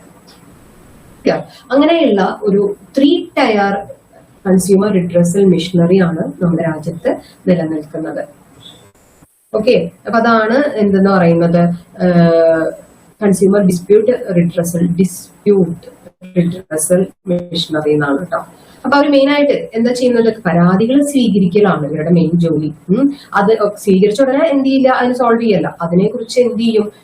അന്വേഷണങ്ങൾ നടത്തും അല്ലെ. രണ്ടുപേരുടെയും, കൺസ്യൂമറുടെയും സെല്ലറുടെയും ഒക്കെ കാര്യങ്ങൾ കേൾക്കാം. എന്നിട്ടാണ് അവർ എന്ത് ചെയ്യുന്നത്? റെമഡീസ് എടുക്കുന്നത്. ചിലപ്പോ റെമഡീസ് എന്ന് പറയുന്നത് ഗുഡ്സ് റീപ്ലേസ് ചെയ്യാനായിട്ടാവും പറയാ. ചിലപ്പോ എന്താണ്, പിന്നെ അതിന്റെ അടുത്ത സ്റ്റേജ് എന്ന് പറയുന്നത് ചിലപ്പോ എന്താണ്, ഫണ്ട് നമ്മൾ മേടിച്ച പൈസ തിരിച്ചു കൊടുക്കാനായിരിക്കാം. അല്ലെങ്കിൽ ഡിഫക്ട്സുകൾ എന്തെങ്കിലും ഉള്ള ഗുഡ്സ് ആണെങ്കിൽ അത് പരിഹരിച്ചു കൊടുക്കാൻ പറയാം. അല്ലെങ്കിൽ എന്താണ്, അയാൾക്ക് വന്ന നഷ്ടം, കൺസ്യൂമർക്ക് വന്ന നഷ്ടം കോമ്പൻസേറ്റ് ചെയ്യാം. ഓക്കെ, അങ്ങനെയൊക്കെയുള്ള പല രീതിയിലുള്ള റെമഡീസ് എടുക്കാം. ഓക്കെ, അപ്പൊ ഇതാണ് എന്തെന്ന് പറയുന്നത് ഇതിന്റെ പ്രവർത്തനങ്ങൾ. ഓക്കെ, ക്ലിയർ ആണല്ലോ. അപ്പൊ ഇത്രയും കാര്യങ്ങളാണ് നമ്മൾ ഇന്ന് ഈ ഒരു ക്ലാസ്സിൽ ഡിസ്കസ് ചെയ്യുന്നത്. 2 ആക്ടുകളെ കുറിച്ച് നമ്മൾ പറഞ്ഞു. ഏതൊക്കെയാണ്? The sales of goods act 1930 അതുപോലെ തന്നെ കൺസ്യൂമർ പ്രൊട്ടക്ഷൻ ആക്ട് 2019. ഓക്കെ, അപ്പൊ മറക്കരുത്, വളരെ ഇമ്പോർട്ടന്റ് ആയിട്ടുള്ള 2 ആക്ടുകളാണ്. ഇയർ ഒക്കെ ഓർത്ത് വെക്കുക. ജൂലൈ 1 ഈ ഒരു act, sale of goods act നിലവിൽ വന്നത് 1930. അപ്പൊ അതിൽ മെയിൻ ആയിട്ട് നമുക്ക് പഠിക്കാനുള്ളത് contract of sale, conditions and warranty, ഈ കവി ടെംപ്റ്റർ, അത് നന്നായിട്ടൊന്ന് നോക്കി വെച്ചോളൂ. ചിലപ്പോൾ 1 വേർഡ് ഒക്കെ ചോദിക്കാം. 1 മാർക്കിന്റെ ഒരു ചോദ്യം അങ്ങനെയായിരിക്കും ചോദ്യം വരാം. അതുപോലെ തന്നെ കൺസ്യൂമർ പ്രൊട്ടക്ഷൻ ആക്ട്, അപ്പൊ അവരുടെ റെസ്പെക്റ്റീവ് അതോറിറ്റി CCPA അല്ലെ, അപ്പൊ അതൊക്കെ നമ്മൾ പറഞ്ഞു. അപ്പൊ അതൊക്കെയാണ് consumer protection act. Rights of consumers ഓർത്ത് വയ്ക്കുക, അതിന്റെ റിട്രസൽ മെക്കാനിസം എങ്ങനെയാണ് എന്നുള്ളത് ഓർത്ത് വയ്ക്കുക. ഇതിൽ നിന്നൊക്കെയാണ് ചോദ്യങ്ങൾ ചോദിക്കാനൊക്കെ ആയിട്ടുള്ള ചാൻസുകൾ കൂടുന്നത്. ഇമ്പോർട്ടന്റ് മേഖലകൾ ഇതൊക്കെയാണ്. ഓക്കെ, ഇത്രയേ ഉള്ളൂ ഇന്നത്തെ ക്ലാസ്സിൽ. അടുത്ത ടോപ്പിക്കുമായിട്ട് അടുത്ത ക്ലാസ്സിൽ നമുക്ക് കാണാം. അതിന് മുമ്പ് തന്നെ ഇതൊക്കെ നന്നായി പഠിക്കുക. ഡൗട്ടുള്ള കാര്യങ്ങളുണ്ടെങ്കിൽ ചോദിക്കാം. Okay, by.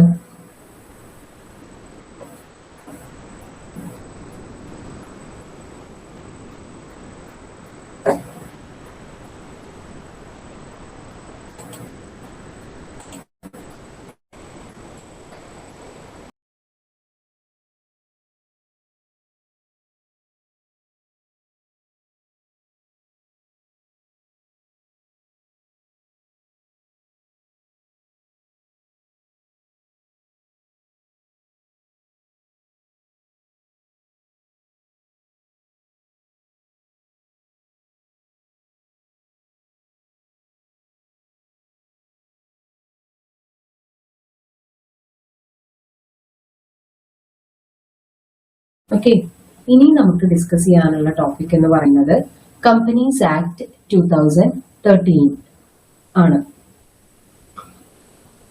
ഓക്കെ, അപ്പൊ നമുക്കറിയാം കമ്പനീസ് ആക്ട് കുറെ പേരൊക്കെ ഫെമിലിയർ ആയിട്ടുള്ളതായിരിക്കും. അതായത് അതൊരു എന്താ പറയാ, ഗവൺമെന്റ് 1956 കമ്പനീസ് ആക്ട് കൊണ്ടുവന്നത്.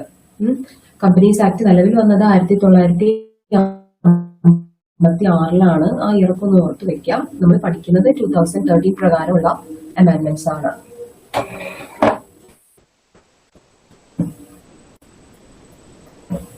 ഓക്കെ, നമുക്ക് നോക്കാം എന്തൊക്കെ കാര്യങ്ങളാണ് കമ്പനീസ് ആക്ടിൽ. നമുക്ക് കുറെ ഡീറ്റെയിൽ ആയിട്ട് പഠിക്കാനില്ല. നമുക്ക് നിങ്ങളുടെ സിലബസ് പ്രകാരം ബേസിക് പ്രൊവിഷൻസുകൾ മാത്രമാണ് നമുക്ക് കമ്പനീസ് ആക്ടിൽ നോക്കാനുള്ളൂ. അപ്പൊ നമുക്ക് എന്തൊക്കെയാണ് കമ്പനീസ് ആക്ട് എന്ന് പറഞ്ഞാൽ അറിയാം. അതായത് മെയിൻ ആയിട്ട് കമ്പനീസ് ആക്ട് നിലവിൽ വന്നത് എന്തിനു വേണ്ടിയിട്ടാണ്? അതായത് ഒരു നിയമം ഗവേണിംഗ് ചെയ്യാനായിട്ടാണ്. നമ്മുടെ രാജ്യത്തുള്ള കമ്പനികൾ, അവരുടെ മാനേജ്മെന്റ്, അവരുടെ അഡ്മിനിസ്ട്രേഷൻ, ഇൻകോർപ്പറേഷൻ, എങ്ങനെ ഒരു കമ്പനി സ്റ്റാർട്ട് ചെയ്യണം, എങ്ങനെ വൈൻഡപ്പ് ചെയ്യണം, അപ്പൊ അതിനൊക്കെ കുറിച്ചിട്ടുള്ള ഒരു ഗവേണൻസ് ആണ് മെയിൻ ആയിട്ട് ഇതിൽ വന്നിരിക്കുന്നത് കമ്പനീസ് ആക്ടില്. അപ്പൊ അതില് മെയിൻ ആയിട്ടുള്ള അതിന്റെ ലക്ഷ്യം, ഇങ്ങനെ ഒരു കാര്യം വരുമ്പോൾ അതിനൊരു ലക്ഷ്യം ഉണ്ടാവുമല്ലോ. അപ്പൊ അത് മെയിൻ ആയിട്ട് എന്തിനാണ്, എങ്ങനെ ഒരു ലക്ഷ്യം വെച്ചുകൊണ്ടാണ്? അതായത് കുറച്ചും കൂടി കമ്പനികളുടെ പ്രവർത്തനങ്ങളെ സജീവമാക്കാനായിട്ടും മാത്രമല്ല കുറച്ചുകൂടി സുതാര്യമാവാനായിട്ട്, കുറച്ചുകൂടി ട്രാൻസ്പെറൻസി, അതുപോലെ തന്നെ കോർപ്പറേറ്റ് എന്താ പറയാ നല്ലൊരു നിയന്ത്രണം കൊണ്ടുവരാനൊക്കെ വേണ്ടിയിട്ടാണ് ഇങ്ങനെ ഒരു ആക്ട് പാസ്സാക്കിയിരിക്കുന്നത്, കമ്പനീസ് ആക്ട്. അപ്പൊ അതിന് വേണ്ടിയിട്ടാണ് അതൊക്കെ കൊണ്ടുവന്നിരിക്കുന്നത്. ഓക്കെ, നമുക്കിപ്പോ നോക്കാം എന്തൊക്കെയാണ് കമ്പനീസ് ആക്ട്. 1956 നമ്മൾ പറഞ്ഞു. 2013 മാറ്റങ്ങളൊക്കെ വന്നിട്ടുണ്ട്. അപ്പൊ അതൊക്കെ ഒന്ന് ആ ഇയറുകളിലൊക്കെ ഒന്ന് നോക്കി പോവാം. ഓക്കെ, നമുക്ക് നോക്കാനുള്ളത് എന്താണ്? Applicability of the companies act 2013. എന്തൊക്കെയാണ് ആപ്ലിക്കബിലിറ്റി? അതായത് കമ്പനീസ് ആക്ടില് കുറച്ച് പ്രൊവിഷൻസുകൾ പറഞ്ഞിട്ടുണ്ട്.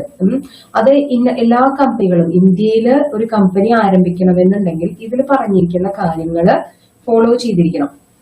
അതുപോലെ തന്നെ ഫോറിൻ രാജ്യത്തിലുള്ള ഫോറിൻ കമ്പനികൾ നമ്മുടെ രാജ്യത്ത് വന്നിട്ട് ഓപ്പറേറ്റ് ചെയ്യുന്നുണ്ട്. അവരും ഇത് ഫോളോ ചെയ്തിരിക്കണം, കാരണം ഇന്ത്യയിലത്തെ നിയമങ്ങളാണത്. ഓക്കെ, അപ്പൊ അത് നമുക്ക് എന്തൊക്കെയാണ്, നമുക്ക് നോർമലി എവിടെയൊക്കെയാണ് അപ്ലൈ ചെയ്യാൻ പറ്റുക എന്നുള്ളതാണ് പറയാൻ പോകുന്നത്. The provisions of the act apply to conduct companies incorporated under this act or under any previous company law. അല്ലെ, ഈ ആക്ട് പ്രകാരം ഏതൊക്കെ കമ്പനികൾ ഇന്ത്യയിൽ ആരംഭിച്ചിട്ടുണ്ട്. പിന്നെ ഇൻഷുറൻസ് കമ്പനീസുകൾ ഫോളോ ചെയ്യണം നമ്മുടെ രാജ്യത്തുള്ളത്. ബാങ്കിങ് കമ്പനീസ്, അതുപോലെ തന്നെ companies engaged in the generation or supply of electricity, any other company governed by any special act for the time being in force, അതുപോലെ such body corporate which are incorporated by any act for the time being in force and as the central government may by notification specify in this behalf. അതായത് ഏതൊക്കെ കമ്പനികൾ നമ്മൾ form ചെയ്തിട്ടുണ്ട്, ഏതൊക്കെ body കോർപ്പറേറ്റ്സുകൾ ഇവിടെ നമ്മുടെ രാജ്യത്ത് ഇൻകോർപ്പറേറ്റ് ചെയ്തിട്ടുണ്ട് സെൻട്രൽ ഗവൺമെന്റിന്റെ നിയന്ത്രണത്തിൽ. അതായത് ഇത്രയും പറയുന്നുള്ളൂ സിമ്പിൾ ആയിട്ട്. ഏതൊരു പ്രൈവറ്റ് കമ്പനി ആയാലും അല്ലെങ്കിൽ പബ്ലിക് കമ്പനികള്, അതുപോലെ തന്നെ 1% കമ്പനികൾ, അപ്പൊ ഇങ്ങനെ ഗവൺമെന്റ് കമ്പനികൾ, ഫോറിൻ കമ്പനീസ്, ഇവരൊക്കെ എന്ത് ചെയ്യണം, ഈ ഒരു കമ്പനീസ് ആക്ട് ഫോളോ ചെയ്യണം. അതല്ലാതെ ഇപ്പൊ എന്താ പറയില്ലേ, നമ്മള് മുൻപ് കണ്ടില്ലേ സോൾ പ്രൊപ്പറേറ്റർഷിപ്പ്, പാർട്ട്ണർഷിപ്പ്, അതൊന്നും എന്താ പറയാ മെയിൻ ആയിട്ട് ഇവർ ഫോളോ ചെയ്യണം എന്നില്ല. പക്ഷെ എന്താ പറയാ മാറ്റങ്ങൾ ഉണ്ട് ഏതില്ല, ലിമിറ്റഡ് ലയബിലിറ്റി പാർട്ട്ണർഷിപ്പ് എന്നൊക്കെ പറയുന്നതില്. അപ്പൊ ഇവിടെയൊക്കെ ഈ ഒരു കമ്പനീസ് ആക്ട് എന്താണ് ആപ്ലിക്കബിൾ ആണ്. ഓക്കെ, അതാണ് ആപ്ലിക്കബിലിറ്റി ഓഫ് കമ്പനീസ് ആക്ട് പറയുന്നത്. ക്ലിയർ ആവുന്നുണ്ടല്ലോ? അതൊന്ന് ഓർത്ത് വെക്കാം. നമുക്ക് മെയിൻ ആയിട്ട് നോക്കാനുള്ളത് ഇതല്ല, അതിന്റെ പ്രൊവിഷൻസ് ആണ്. നമുക്ക് അതിലേക്ക് കടക്കാം. The Companies Act 2013 is the primary legislation. ഇതാണ് നമ്മൾ അറിഞ്ഞിരിക്കേണ്ടത്. Regulating incorporation, corporate governance and share holder protection in India. Okay, അപ്പൊ എന്തൊക്കെയാണ് മെയിൻ ആയിട്ട് അത് വന്നിരിക്കുന്നത്? ഇൻകോർപ്പറേഷൻ റെഗുലേറ്റ് ചെയ്യാൻ, കോർപ്പറേറ്റ് ഗവേണൻസ് ഒരു നിയന്ത്രണം കൊണ്ടുവരാൻ എന്തൊക്കെയാണെന്ന് പറഞ്ഞുതരട്ടെ, കോർപ്പറേറ്റ് ഗവേണൻസ് ഒക്കെ. പിന്നെ ഷെയർ ഹോൾഡേഴ്സിനെ പ്രൊട്ടക്ട് ചെയ്യാം.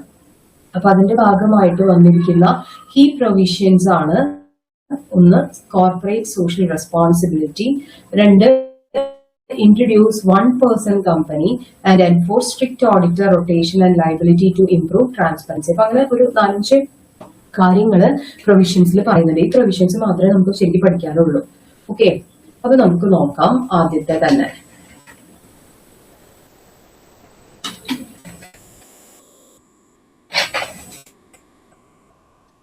ഫസ്റ്റ് വൺ എന്താ പറയുന്നത് നോക്കിയേ, ന്യൂ കോർപ്പറേറ്റ് എൻറ്റിറ്റീസ്. അങ്ങനെ പറഞ്ഞ എന്താണ് ന്യൂ കോർപ്പറേറ്റ് എൻറ്റിറ്റി?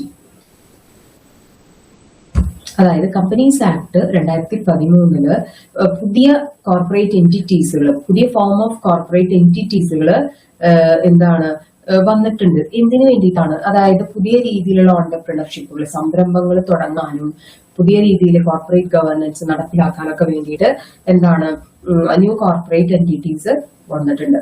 അപ്പൊ അതാണ് നമുക്ക് നോക്കാം. ഒന്നാമത്തെയാണ് 1% കമ്പനി. 1% കമ്പനി എന്ന് പറയുന്നത് എന്താണ്? അതായത് ഒരാൾക്ക് 1% ഫോം ചെയ്യാൻ പറ്റുന്ന കമ്പനികളെയാണ് കണ്ട single individual to form a private limited company. Private ആയിട്ടേ പറ്റുള്ളൂ. ഓക്കെ, പ്രൈവറ്റ് കമ്പനി ഫോം ചെയ്യാം. അപ്പൊ അതൊരു ന്യൂ കോർപ്പറേറ്റ് എൻറ്റിറ്റി ആണ്. അതിൽ വന്നിരിക്കുന്ന ഒരു പ്രൊവിഷൻ ആണ് ഏതില്? കമ്പനീസ് ആക്ടില്. ഓക്കെ, പക്ഷെ എന്താ പ്രത്യേകത? 1% കമ്പനി എന്ന് പറയുമ്പോൾ അവിടെ ഞാൻ പറഞ്ഞു, അതായത് ഓണറും കമ്പനിയും തമ്മിൽ രണ്ടും രണ്ടായിട്ട് കണക്കാക്കണം, ഒന്നല്ല. ഓക്കെ, സെപ്പറേറ്റ് ലീഗൽ എൻറ്റിറ്റി എന്ന് പറയുന്നത് നമ്മൾ പഠിച്ചിട്ടുണ്ടാവും. പിന്നെ അതുപോലെ തന്നെ 1% കമ്പനിയുടെ ഏറ്റവും വലിയ പ്രത്യേകത എന്ന് പറയുന്നത് ഒറ്റ സിംഗിൾ ആണെങ്കിലും ലിമിറ്റഡ് ലയബിലിറ്റി ഉണ്ടാവുള്ളൂ. അവരുടെ ലയബിലിറ്റി ലിമിറ്റഡ് ആയിരിക്കും. പക്ഷെ എപ്പോഴും എന്താ നല്ലത്, ചെറിയ ചെറിയ സംരംഭകർക്ക് ഇങ്ങനെ ഒരു കമ്പനി മുന്നോട്ട് കൊണ്ടുപോകാൻ പറ്റുള്ളൂ. 1% കമ്പനി എന്ന് പറയുമ്പോൾ ചെറിയ വലിയ ഹ്യൂജ് സംരംഭങ്ങളൊക്കെ ഉണ്ടാവില്ലേ, അതൊരിക്കലും ഒരു സിംഗിൾ പേഴ്സൺ എന്ന രീതിയിൽ ഫോം ചെയ്യാനായിട്ട് സാധിക്കില്ല. അപ്പൊ അതൊരു ന്യൂ കോർപ്പറേറ്റ് എൻറ്റിറ്റി ആണ് എന്ന് പറയുന്നത് 1% കമ്പനി. ഓക്കെ, ഇനി അടുത്തത് രണ്ടാമത്തെ പറയുന്നതാണ് സ്മോൾ കമ്പനീസ്, ചെറിയ കമ്പനികൾ. ചെറിയ കമ്പനികളുടെ പ്രത്യേകത എന്തായിരിക്കും? അവർക്ക് കുറച്ച് ക്യാപിറ്റൽ മതി, കുറച്ച് ലാഭമൊക്കെയാണ് അവർ പ്രതീക്ഷിക്കുന്നുള്ളൂ, അല്ലെ? അതൊക്കെ സ്മോൾ കമ്പനീസ് തുടങ്ങാനായിട്ടുള്ള ലിമിറ്റ്സുകൾ, അവർക്ക് ഉണ്ടാക്കാവുന്ന പ്രോഫിറ്റ്സ് ലിമിറ്റ്സുകൾ, ഇതൊക്കെ ഈ ആക്ടിൽ പറയുന്നുണ്ട്. ഓക്കെ, പക്ഷെ അവർക്കും നിയമങ്ങളും കുറച്ച് ഫോളോ ചെയ്താൽ മതി. ഒരുപാട് എന്താ പറയാ റെഗുലേഷൻസുകളുടെ ഒരു ബർഡൻ അവർക്ക് ഉണ്ടാവില്ല. അതിനെയാണ് സ്മോൾ കമ്പനി എന്ന് പറയുന്നത്. It provide a lighter regulatory burden, fewer board meeting, no cash flow statement for company with lower paid up capital, minimum paid up capital മതി and turnover. അപ്പൊ അതൊരു ന്യൂ കോർപ്പറേറ്റ് എൻറ്റിറ്റി ആണ്. അങ്ങനെ ഒരു അനുവാദമുണ്ട്, small companies തുടങ്ങാം. Okay, അടുത്തത് പറയുന്നതാണ് dormant company. Dormant ആവാന്ന് പറഞ്ഞാൽ നമ്മൾ ബാങ്ക് അക്കൗണ്ട് ഒക്കെ നമ്മൾ കേട്ടിട്ടുണ്ടാവും. ഡോർമെന്റ് ആവാന്ന് പറഞ്ഞു കഴിഞ്ഞാൽ ആ ഒരു ഫെമിലിയർ ടേമാണ്. അപ്പൊ കമ്പനിയുടെ കേസിൽ ഡോർമെന്റ് കമ്പനികൾ എന്ന് പറഞ്ഞു കഴിഞ്ഞാൽ അറ്റ് പ്രസന്റ് നിലവില് അവർക്ക് എന്താണ് ഒരു അക്കൗണ്ടിങ് ട്രാൻസാക്ഷൻസുകളോ അല്ലെങ്കിൽ എന്താ പറയാ ഒരു കുറെ പ്രോപ്പർട്ടീസോ കാര്യങ്ങളോ ട്രാൻസാക്ഷൻസുകളോ ഒന്നും ഉണ്ടാവില്ല. പക്ഷെ അങ്ങനെ ഒരു കമ്പനി ലീഗലി ഫോം ചെയ്തിട്ടുണ്ട്. അത് എന്തിനു വേണ്ടിയിട്ടാണെന്ന് വെച്ച് കഴിഞ്ഞാൽ ഫ്യൂച്ചർ പ്രോജക്ട്സുകൾക്ക് വേണ്ടിയിട്ടാണ്. അതായത് ഫ്യൂച്ചറിൽ അവര് എന്തെങ്കിലും കാര്യങ്ങള് എന്താ പറയാ ആരംഭിക്കാനോ അങ്ങനെയൊക്കെ വേണ്ടിയിട്ടാണ് അത് ഫോം ചെയ്തിട്ടുണ്ടാവുക. അപ്പൊ അതിനെയാണ് എന്തെന്ന് പറയുന്നത് ഡോർമെന്റ് കമ്പനി എന്ന് പറയാം. അപ്പൊ അറ്റ് പ്രസന്റ് അവർക്ക് എന്താ പറയാ ആക്റ്റീവ് ആയിട്ടുള്ള ബിസിനസ് ഇടപാടുകളോ സാമ്പത്തിക ഇടപാടുകളോ ഒന്നും ഉണ്ടാവില്ല. പക്ഷെ ഫ്യൂച്ചറിൽ അവർ ഏതെങ്കിലും എന്താ പറയാ അസറ്റുകൾ വാങ്ങിക്കുക, അത് വിൽക്കുക, അല്ലെങ്കിൽ അതിനുമായി ബന്ധപ്പെട്ട ബിസിനസ്സുകൾ പ്രവർത്തിപ്പിക്കുക, അങ്ങനെയൊക്കെ എയിം ചെയ്തിട്ട് നടത്തുന്നതായിരിക്കും. ഓക്കെ, അപ്പൊ ഇതൊക്കെയാണ് ഇതിൽ പറയുന്നത് ഡോർമെന്റ് കമ്പനി. അപ്പൊ ഇതൊക്കെ എന്താണ് ന്യൂ കോർപ്പറേറ്റ് എന്റിറ്റീസിൽ പറയുന്നതാണ്. പിന്നെ അസോസിയേറ്റ് കമ്പനി എന്നൊക്കെ പറഞ്ഞിട്ടുള്ളതുണ്ട്, നമുക്ക് അത്ര ഡീറ്റെയിൽ ആയിട്ട് പോകണ്ട. ക്ലിയർ ആണല്ലോ? അപ്പൊ ഇതാണ് ന്യൂ കോർപ്പറേറ്റ് എന്റിറ്റി.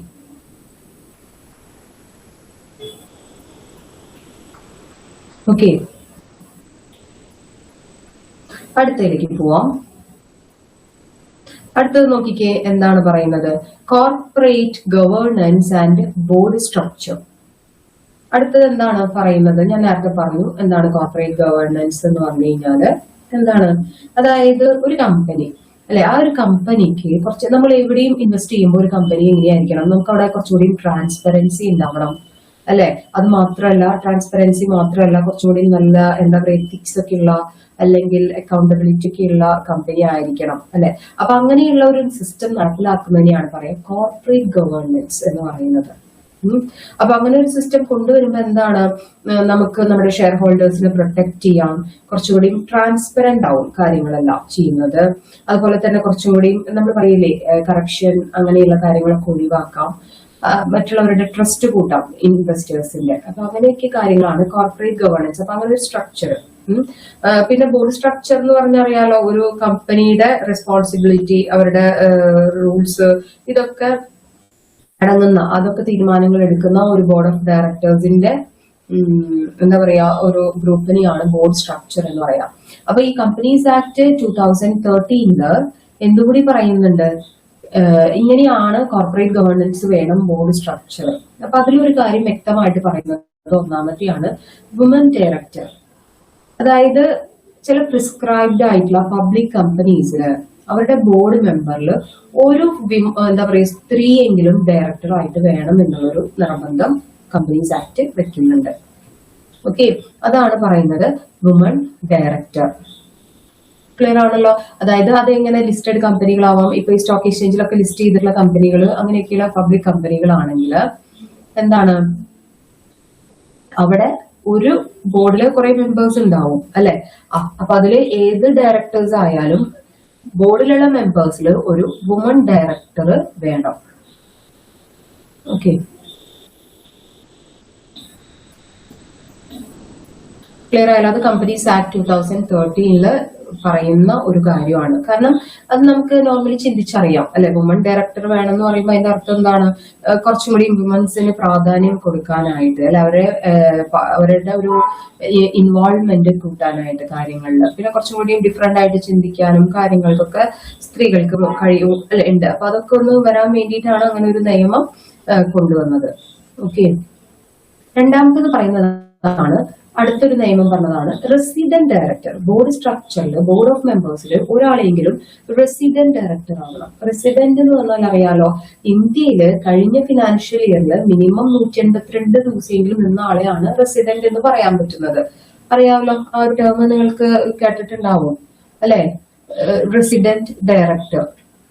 അത് ടാക്സിലൊക്കെ നിങ്ങൾ പഠിച്ചിട്ടുണ്ടാവും അല്ലെങ്കിൽ റെസിഡന്റ് ഡയറക്ടർ എന്ന് പറഞ്ഞാൽ ഇതാണ്. അപ്പൊ ഏതൊരു കമ്പനി ആയാലും അതിൽ ഒരു ഡയറക്ടറെങ്കിലും റെസിഡന്റ് ഡയറക്ടർ ആയിരിക്കണം. റെസിഡന്റ് എന്ന് പറഞ്ഞു കഴിഞ്ഞാൽ കഴിഞ്ഞ ഫിനാൻഷ്യൽ ഇയറിൽ, പ്രീവിയസ് ഫിനാൻഷ്യൽ ഇയർ എന്ന് പറഞ്ഞാൽ കഴിഞ്ഞ സാമ്പത്തിക വർഷത്തിലെ മിനിമം 182 ദിവസവും ഇന്ത്യയിലുള്ള വ്യക്തികളെയാണ് റെസിഡന്റ്, ഇന്ത്യൻ റെസിഡന്റ് എന്ന് പറയുള്ളൂ.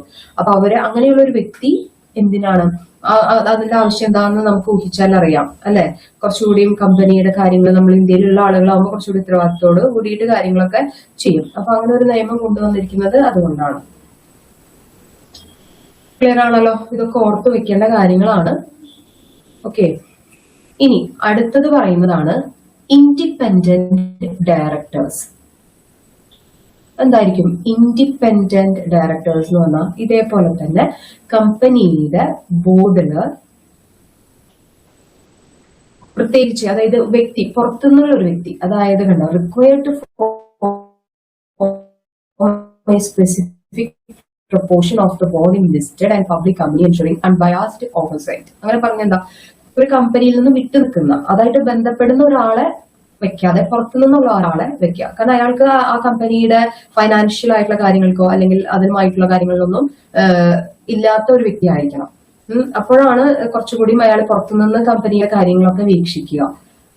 അതുപോലെ തന്നെ ഇൻവെസ്റ്റേഴ്സിനെ പ്രൊട്ടക്ട് ചെയ്യുക. അപ്പൊ കുറച്ചുകൂടിയും കോർപ്പറേറ്റ് ഗവർണൻസ് ഉറപ്പാക്കാനൊക്കെ വേണ്ടിയിട്ടാണ് ഇങ്ങനെ, അല്ലെങ്കിൽ നമ്മൾ പറയില്ലേ തട്ടിപ്പും വെട്ടിപ്പൊന്നും ഉണ്ടാവാതിരിക്കാൻ വേണ്ടിയിട്ടാണ് ഇങ്ങനെ ഒരു ഇൻഡിപെൻഡന്റ് ഡയറക്ടറെ കമ്പനിയിൽ എന്ത് ചെയ്യണം, വേണമെന്ന് പറയുന്നത്. ഓക്കെ, അപ്പൊ ക്ലിയർ ആയല്ലോ? അപ്പൊ അതാണ് അടുത്തത്. ഇനി പറയുന്നതാണ് key managerial personnel in a company. അങ്ങനെ പറഞ്ഞ എന്താ, mandates, appointment of whole time key managerial personnel. Key managerial person എന്ന് പറഞ്ഞാൽ അറിയാലോ, ഒരു കമ്പനിയുടെ ഇമ്പോർട്ടന്റ് ആയിട്ടുള്ള മാനേജ്മെന്റ് അല്ലെ, അവരും കോർപ്പറേറ്റ് ഗവേണൻസ് ഇതൊക്കെ കൈകാര്യം ചെയ്യുന്ന വ്യക്തികളെയാണ് പറയുന്നത്. അപ്പൊ അതിൽ നമുക്കറിയാം ചീഫ് എക്സിക്യൂട്ടീവ് ഓഫീസർ ഉണ്ടാവും, പിന്നെ managing director, chief financial officer, company secretary അല്ലെ, മാനേജർ, പിന്നെ എന്താണ്, അങ്ങനെയൊക്കെ ആളുകളെയാണ് ഉദ്ദേശിക്കുന്നത് കീ മാനേജീരിയൽ പേഴ്സണൽ. അപ്പൊ അവരും ഉണ്ടാവണം. ഇതാണ് corporate governance and board structure എന്നുകൊണ്ട് ഉദ്ദേശിക്കുന്നത്.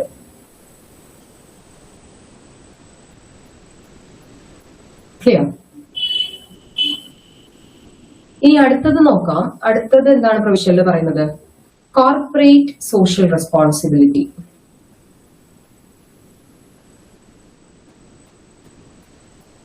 എന്താണ് കോർപ്പറേറ്റ് സോഷ്യൽ റെസ്പോൺസിബിലിറ്റി? ഒരു കമ്പനീനെ സംബന്ധിച്ച് അവർക്ക് ലാഭം ഉണ്ടാക്കുക, കുറെ പ്രോഫിറ്റ് ഉണ്ടാക്കുക അല്ലെ, അങ്ങനെ മാത്രമല്ല, അവർക്ക് ഈ കിട്ടിയ പ്രോഫിറ്റിൽ നിന്നും കുറച്ച് ഭാഗങ്ങൾ കണ്ടത് must spend at least their average net profit from the immediately preceding 3 financial years എന്തിനു വേണ്ടിയിട്ടാണ്? സോഷ്യൽ ആക്ടിവിറ്റീസിന് വേണ്ടിയിട്ട്. അതായത് നമ്മുടെ സൊസൈറ്റിയുടെ വെൽഫെയർ, അതുപോലെ തന്നെ എൻവയോൺമെന്റ് പ്രൊട്ടക്ഷൻ, അങ്ങനെയൊക്കെ വേണ്ടിയിട്ട് എന്ത് ചെയ്യണം, യൂട്ടിലൈസ് ചെയ്യണം അല്ലെങ്കിൽ സ്പെൻഡ് ചെയ്യണം എന്നാണ്. അതായത് സൊസൈറ്റിയുടെ ഡെവലപ്മെന്റിനും വെൽഫെയറിനും വേണ്ടിയിട്ട് ഒരു കമ്പനി നടത്തുന്ന സോഷ്യൽ സാമൂഹിക ഉത്തരവാദിത്തങ്ങളെയാണ് social responsibility, corporate social responsibility എന്ന് പറയുന്നത്. അതാണ് കണ്ടത്. Must constitute a responsibility committee and formulate a board approved policy. അപ്പൊ അതിന്റെ ഭാഗമായിട്ട് അല്ലെ പല എന്താ പറയാ ഇവിടെ പറയുന്നത് അങ്ങനെയാണ്. അതായത് average net profit from the immediately preceding 3 financial years, അതായത് കഴിഞ്ഞ 3 വർഷത്തെ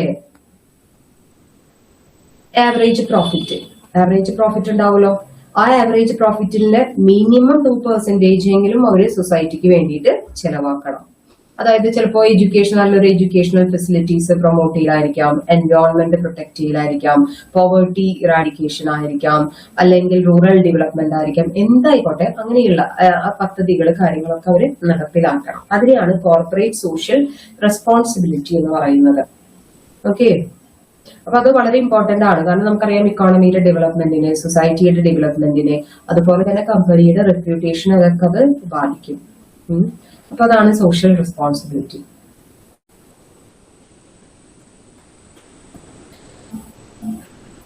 അടുത്തത് പറയുന്നതാണ് അക്കൗണ്ടബിലിറ്റി ആൻഡ് ഓഡിറ്റ് റിഫോംസ്. അങ്ങനെ പറഞ്ഞ എന്താണ്? അതിൽ പറയുന്ന 2 കാര്യങ്ങളാണ് audit rotation and prohibition of non audit services. അതായത് ഓഡിറ്ററെ റൊട്ടേറ്റ് ചെയ്യാം. അതായത് ഒരാളെ തന്നെ എപ്പോഴും എന്താവരുത്, ഓഡിറ്ററായിട്ട് നിയമിക്കരുത്. കാരണം public company must rotate individual auditors every 5 years and audit firms every 10 years. അപ്പൊ അങ്ങനെ പറഞ്ഞ എന്താണ്, ഒരു കമ്പനിയിൽ ഒരു ആളെ മാത്രം ഒരു ലോങ് ടേം വെക്കരുത്. അത് നമുക്ക് തീർച്ചയായിട്ടും അറിയാം അല്ലെ. അതിന്റെ കാരണങ്ങൾ എന്താണ്? അപ്പൊ അയാൾക്ക് കൂടുതൽ ഭയങ്കര ഫ്രീഡം ആവുമ്പോ അവിടുത്തെ കണക്ക് കാര്യങ്ങളൊക്കെ ആവുമ്പോ ചില കാര്യങ്ങളിൽ എന്താണ് എന്തെങ്കിലുമൊക്കെ ആക്ടിവിറ്റീസ്, ഫ്രോഡുലന്റ് ആക്ടിവിറ്റീസുകളൊക്കെ നടത്താം. അപ്പൊ അങ്ങനെയൊക്കെ ഉള്ളത് കൊണ്ടാണ് ഓഡിറ്ററെ റൊട്ടേഷൻ വേണം എന്ന് കമ്പനി ആക്ടിൽ ഒരു നിയമം പ്രൊവിഷൻ വെച്ചിരിക്കുന്നത്. അല്ല, അറ്റ്ലീസ്റ്റ് പബ്ലിക് കമ്പനികൾ 5 കൊല്ലം കൂടുമ്പോഴും ഓഡിറ്റ് ഫേമുകൾ 10 കൊല്ലം കൂടുമ്പോഴും ഓഡിറ്ററെ മാറ്റിയിരിക്കണം. ക്ലിയർ ആണല്ലോ? അപ്പൊ അത് എന്തുകൊണ്ടാണെന്ന് നമുക്ക് ചിന്തിച്ചറിയാം. രണ്ടാമത്തെ പറയുന്നതാണ് prohibition of non audit services. അതായത് നമ്മളിപ്പോ normally auditors are strictly prohibited from providing certain non-audit services to the company. They audit to maintain independence. അതൊരിക്കലും, അതായത് അവിടെ ഒരു പ്രൊഹിബിഷൻ വേണം. അതായത് ഒരു ഓഡിറ്റർ കമ്പനിയുടെ അക്കൗണ്ട്സുകളൊക്കെ ഓഡിറ്റർ അവർ പറയുന്ന കാര്യങ്ങളൊക്കെ ഓഡിറ്റ് ചെയ്ത് കൊടുക്കുന്നതിന് പുറമെ മറ്റൊരു കാര്യങ്ങളും അല്ലെ കമ്പനിയിൽ ചെയ്യാനായിട്ട് പാടില്ല. അതാണ് prohibition of non audit services. അതായത് അത് എന്തൊക്കെ ചെയ്യാൻ പറഞ്ഞിട്ടുണ്ട്, ചില കാര്യങ്ങൾ മാത്രമേ അയാൾക്ക് അവിടെ ചെയ്യാൻ പാടുള്ളൂ. അതിനപ്പുറത്തേക്ക് ഒരു കാര്യങ്ങളും ചെയ്യാനായിട്ടുള്ള റൈറ്റ്സ് ഓഡിറ്റർക്ക് ഇല്ല. ഫോർ എക്സാമ്പിൾ, ഇപ്പൊ എന്താ പറയാ, ഇന്റേണൽ ഓഡിറ്റ് ചെയ്യുക, അത് കമ്പനിയുടെ സ്റ്റാഫാണ് ചെയ്യുന്നത്, ഓഡിറ്റർ അല്ല. അതുപോലെ തന്നെ അക്കൗണ്ട്സുകൾ പ്രിപ്പയർ ചെയ്യുക, ബുക്ക് കീപ്പിംഗ് ചെയ്യുക, ഇതൊക്കെ കമ്പനി അക്കൗണ്ടന്റ് ആണ് ചെയ്യേണ്ടത്, ഓഡിറ്റേഴ്സ് അല്ല. അപ്പൊ ഇങ്ങനത്തെ കാര്യങ്ങളൊന്നും അവര് എന്ത് ചെയ്യരുത്, ഇടപെടരുത്. അതാണ് പറയുന്നത് prohibition of non audit services. അത് ദർ മേ ബി ആ ചാൻസസ് ഓഫ് കോൺഫ്ലിക്ട്സ് അല്ലെ, തർക്കങ്ങൾ ഉണ്ടാവാം. പിന്നെ കുറച്ചും കൂടിയും അതിന്റെ എന്താ പറയാ, നമ്മൾ ചെയ്യുന്ന ഓഡിറ്റ് വർക്കിന്റെ കുറച്ചും കൂടിയും വാല്യൂ കൂട്ടാനൊക്കെ ആയിട്ട് അത് സഹായിക്കും. മറ്റെല്ലാത്തിലും ഇടപെട്ട് കഴിഞ്ഞ് കഴിഞ്ഞാൽ അത് കുറച്ചും കൂടിയും എന്താ പറയില്ലേ, വിശ്വസ്തതയൊക്കെ കുറയാൻ ചാൻസ് ഉണ്ട്. അപ്പൊ അതുകൊണ്ട് അക്കൗണ്ടബിലിറ്റി ആൻഡ് ഓഡിറ്റ് റിഫോംസിൽ പറയുന്നത് എന്താണ്, ഓഡിറ്ററെ റൊട്ടേറ്റ് ചെയ്യണം, മാത്രമല്ല prohibition of non audit services. Okay, അടുത്തത് റൈറ്റ്സ് ആൻഡ് ഡിസ്പ്യൂട്ട് റെസൊല്യൂഷൻ. ഇനി എന്തൊക്കെ അവകാശങ്ങളുണ്ട്, എന്തൊക്കെ തർക്കങ്ങൾ എങ്ങനെ പരിഹരിക്കാം എന്നുള്ള കാര്യങ്ങളെ കുറിച്ചുള്ള പ്രൊവിഷൻസ് ആണ് പറയുന്നത്. Rights and dispute resolution. അതിൽ ആദ്യത്തെ പറയുന്നതാണ് ക്ലാസ് ആക്ഷൻ സ്യൂട്ട്. അല്ല, നമ്മൾ കേട്ടിട്ടുള്ള ഒരു വാക്കാണ് ക്ലാസ് സ്യൂട്ട്. അതായത് എന്താ പറയാ, ഒരു കമ്പനി ഉണ്ടെങ്കിൽ ആ കമ്പനിയുടെ എന്താ പറയില്ലേ, അവിടുത്തെ ഇൻവെസ്റ്റേഴ്സ് അല്ലെങ്കിൽ ആരാ പറയാ ഷെയർ ഹോൾഡേഴ്സ്, അതൊക്കെ അവര് കമ്പനിക്കെതിരെ കൊടുക്കുന്ന എന്താണ് കേസിനെയാണെന്ന് പറയുന്നത് ക്ലാസ് ആക്ഷൻ സ്യൂട്ട്. കണ്ടോ,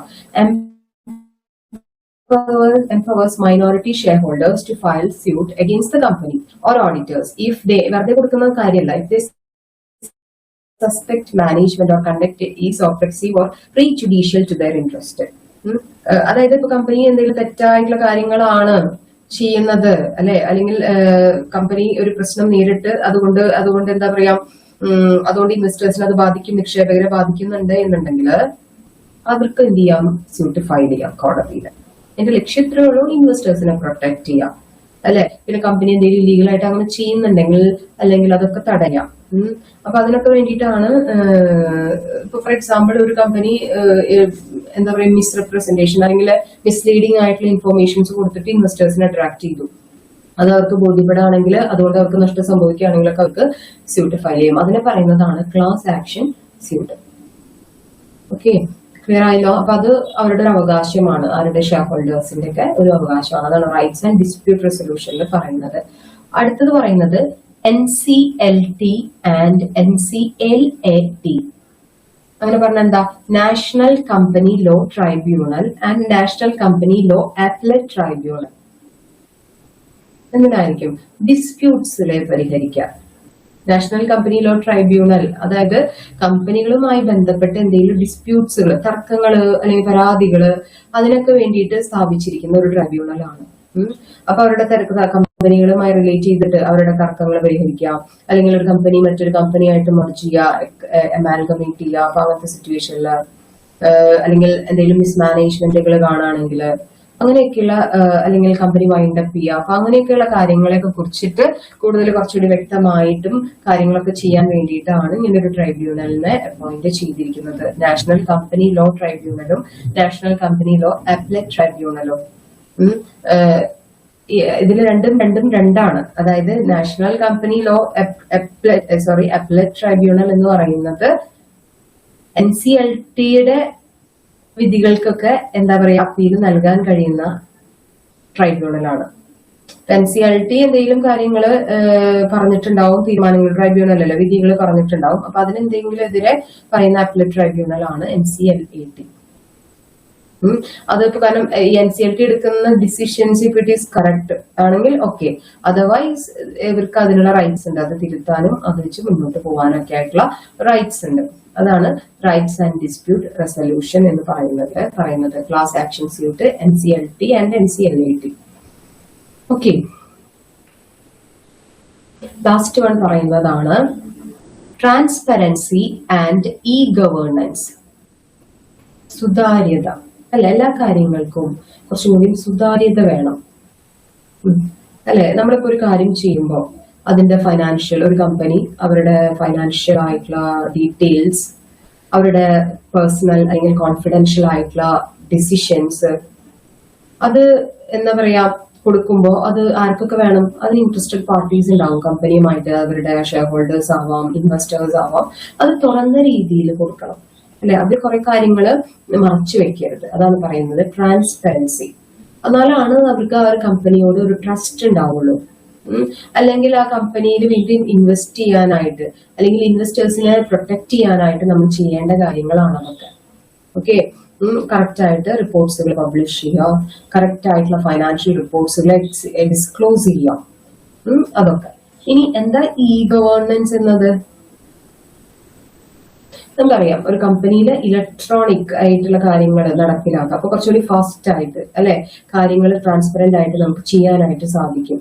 അതായത് ഓൺലൈനായിട്ട് കമ്പനി രജിസ്റ്റർ ചെയ്യാം, ഇ ഫയലിംഗ് ചെയ്യാം, അതുപോലെ തന്നെ ഡിജിറ്റലി കാര്യങ്ങളൊക്കെ സൂക്ഷിക്കുക, ഒക്കെ അങ്ങനെയുള്ള കാര്യങ്ങളാണ് ഈ ഗവേണൻസ് എന്ന് പറയുന്നത്. അപ്പൊ നമുക്ക് ഒരുപാട് ബെനിഫിറ്റ്സ് ഉണ്ട് അതുകൊണ്ട് അല്ലെ. കുറെ പേപ്പർ വർക്ക് ഒക്കെ കുറയ്ക്കാം, അതുപോലെ തന്നെ കുറച്ചും കൂടിയും എന്താ പറയാ ടൈം സേവ് ചെയ്യാം, കോസ്റ്റ് സേവ് ചെയ്യാം, അങ്ങനെയൊക്കെയുള്ള കുറെ കാര്യങ്ങൾ എന്തിലുണ്ട് ഈ ഗവേണൻസിൽ. അതാണ് requires mandatory electronic filing and record maintenance for corporate registries, simplify complaints by minimising the need for prior government approval for. എന്താ പറയുന്നത്, ആദ്യം പറഞ്ഞു ഇ ഫയലിംഗ് വേണം. Then maintenance for corporate registration, ഈ രജിസ്ട്രേഷൻ ഓൺലൈൻ രജിസ്ട്രേഷൻ നടപ്പിലാക്കണം. പിന്നെന്താ പറയുന്നത് നോക്കിയേ, simplifies compliance by minimising the need for prior government approvals for routine corporate actions and management changes. അങ്ങനെ പറഞ്ഞാൽ ഒരുപാട് കോംപ്ലിക്കേറ്റഡ് ആക്കരുത്. നമുക്കൊരു കാര്യം ചെയ്യണം, മുന്നോട്ട് കൊണ്ടുപോകണം എന്നുണ്ടെങ്കിൽ അത് കുറച്ചുകൂടിയും നമ്മൾ എന്താണ് കുറെ എന്താ പറയില്ല, കുറെ നൂലാമാലകളും കാര്യങ്ങളൊക്കെ ആണെങ്കിൽ ആളുകൾ അതിലേക്ക് മുന്നോട്ട് വരില്ല. കുറച്ചുകൂടി സിംപ്ലിഫൈ ചെയ്യാം എല്ലാ കാര്യങ്ങളും. അപ്പൊ അതാണ് ഉദ്ദേശിക്കുന്നത്. ഓക്കെ, അപ്പൊ ഇത്രയും കാര്യങ്ങളാണ് കമ്പനീസ് ആക്ടില് എന്തിന് പറയുന്നത്, പ്രൊവിഷൻസ്, ബേസിക് പ്രൊവിഷൻസ് എന്ന് പറയുന്നത് ഇത്രയും കാര്യങ്ങളാണ്. ക്ലിയർ ആയല്ലോ എന്തൊക്കെയാ പറയുന്നത്? ഒന്ന്, ന്യൂ കോർപ്പറേറ്റ് എന്റിറ്റീസ്. എന്താണ് ന്യൂ കോർപ്പറേറ്റ് എന്റിറ്റീസ് എന്നുകൊണ്ട് ഉദ്ദേശിക്കുന്നത്? എന്താണ്? പുതിയ ഭരണ സംവിധാനങ്ങൾ അല്ലെ. അതായത് നിയമപരമായിട്ടുള്ള ഒരു എന്താ പറയാ ഒരു സ്ഥാപനങ്ങളെയാണ്. 1% company, small company, dormant company. അപ്പൊ എന്താ പ്രത്യേകത? പുതിയ കമ്പനികൾ അതായത് രൂപീകരിക്കുകയാണ്. അപ്പൊ അത് കുറച്ചും കൂടി ഫ്രീഡം അല്ലെങ്കിൽ കുറച്ചും കൂടി ലിബ്ഡാക്കാണ് ഇതില്. പിന്നെ corporate governance and board structure നമ്മൾ പറഞ്ഞു, corporate social responsibility, then accountability and audit reforms, rights and dispute resolution, transparency and e-governance. Okay, clear ആണെന്ന് വിചാരിക്കുന്നു. ഇനി നമുക്ക് അടുത്ത ടോപ്പിക്കിലേക്ക് കടക്കാം, ഇ കൊമേഴ്സ് റെഗുലേഷൻസ്. എന്താ ഇ കൊമേഴ്സ് എന്ന് പറഞ്ഞാൽ നമുക്കറിയാം, ഇലക്ട്രോണിക് കൊമേഴ്സ് അല്ലെ. ട്രേഡ്, വ്യാപാരങ്ങള്, കാര്യങ്ങളൊക്കെ ഇലക്ട്രോണിക് വേയിൽ. ഇപ്പൊ നമുക്കറിയാം ഓൺലൈൻ ബൈയിങ് ആൻഡ് സെല്ലിംഗ് ഒക്കെയാണ്. അപ്പൊ നമുക്ക് ഒരുപാട് അതുകൊണ്ട് ബെനിഫിറ്റ്സുകൾ ഉണ്ട് ഇല്ലേ. നമുക്ക് ടൈമും കോസ്റ്റ് ഒക്കെ സേവ് ചെയ്യാൻ, നമുക്ക് എല്ലാ സാധനങ്ങളും നമ്മുടെ പ്ലേസിൽ കിട്ടും, എല്ലാം അവൈലബിൾ ആണ് ഈസി ആയിട്ട്, ഒരുപാട് കാര്യങ്ങളുണ്ട്. But there may be A chances of അല്ലെ, നമുക്കറിയാം അങ്ങനെയൊക്കെ ഉണ്ടെങ്കിൽ കൂടിയും ഒരുപാട് ഫ്രോഡുകൾ അതിൽ നടക്കുന്നുണ്ട്. അപ്പൊ അതുകൊണ്ട് തന്നെ ഗവൺമെന്റ് കുറെ നിയന്ത്രണങ്ങൾ ഇ കൊമേഴ്സ് ട്രാൻസാക്ഷൻസിൽ കൊണ്ടുവന്നിട്ടുണ്ട്. നമ്മുടെ ഇഷ്ടം പോലെ നമുക്ക് കാര്യങ്ങൾ ചെയ്യാൻ പറ്റില്ല. അത് മെയിൻ ആയിട്ട് എന്തിനു വേണ്ടിയിട്ടാണ്? കസ്റ്റമേഴ്സിനെ പ്രൊട്ടക്ട് ചെയ്യാൻ വേണ്ടിയിട്ടാണ്. കുറെ നമുക്കറിയാം അതില് കുറെ എന്താ പറയാ അൺഫെയർ ട്രേഡ് ആയിട്ട് കാര്യങ്ങളൊക്കെ നടക്കുന്നുണ്ട്.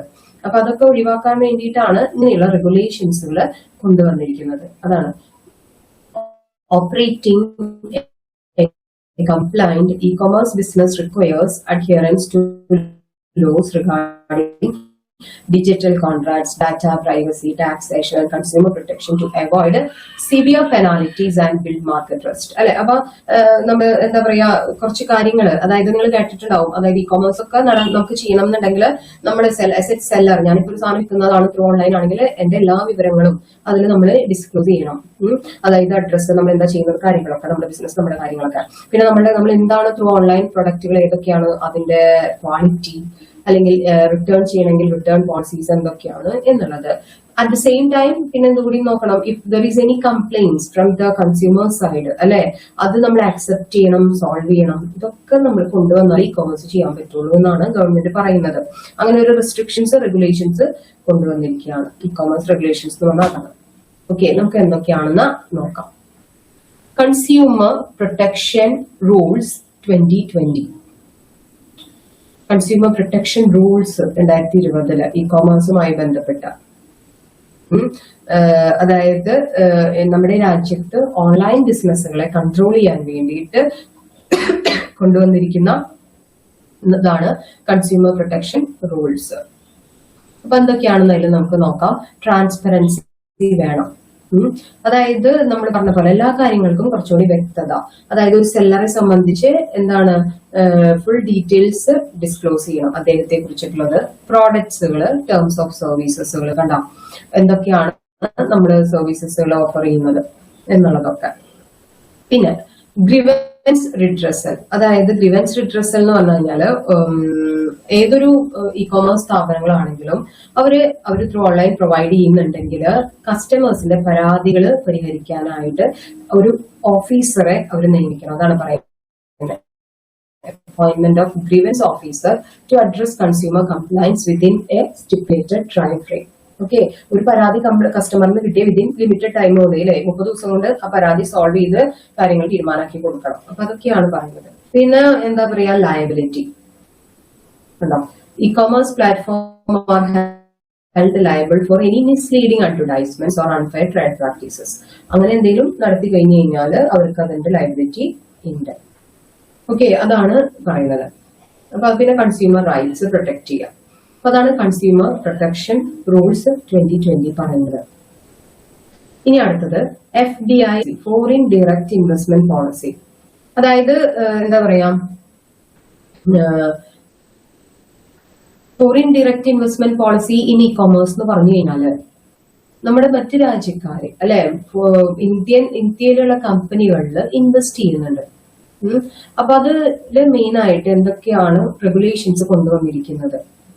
കാരണം അവർക്ക് നേരിട്ടോ അല്ലെങ്കിൽ ബിസിനസ്സുകളിലൊക്കെ ഇൻവെസ്റ്റ് ചെയ്യാനായിട്ടുള്ള ഇതുണ്ട്. അതാണ് FDI എന്ന് പറയുന്ന ഒരു നയം ഗവൺമെന്റ് കൊണ്ടുവന്നിട്ടുണ്ട്.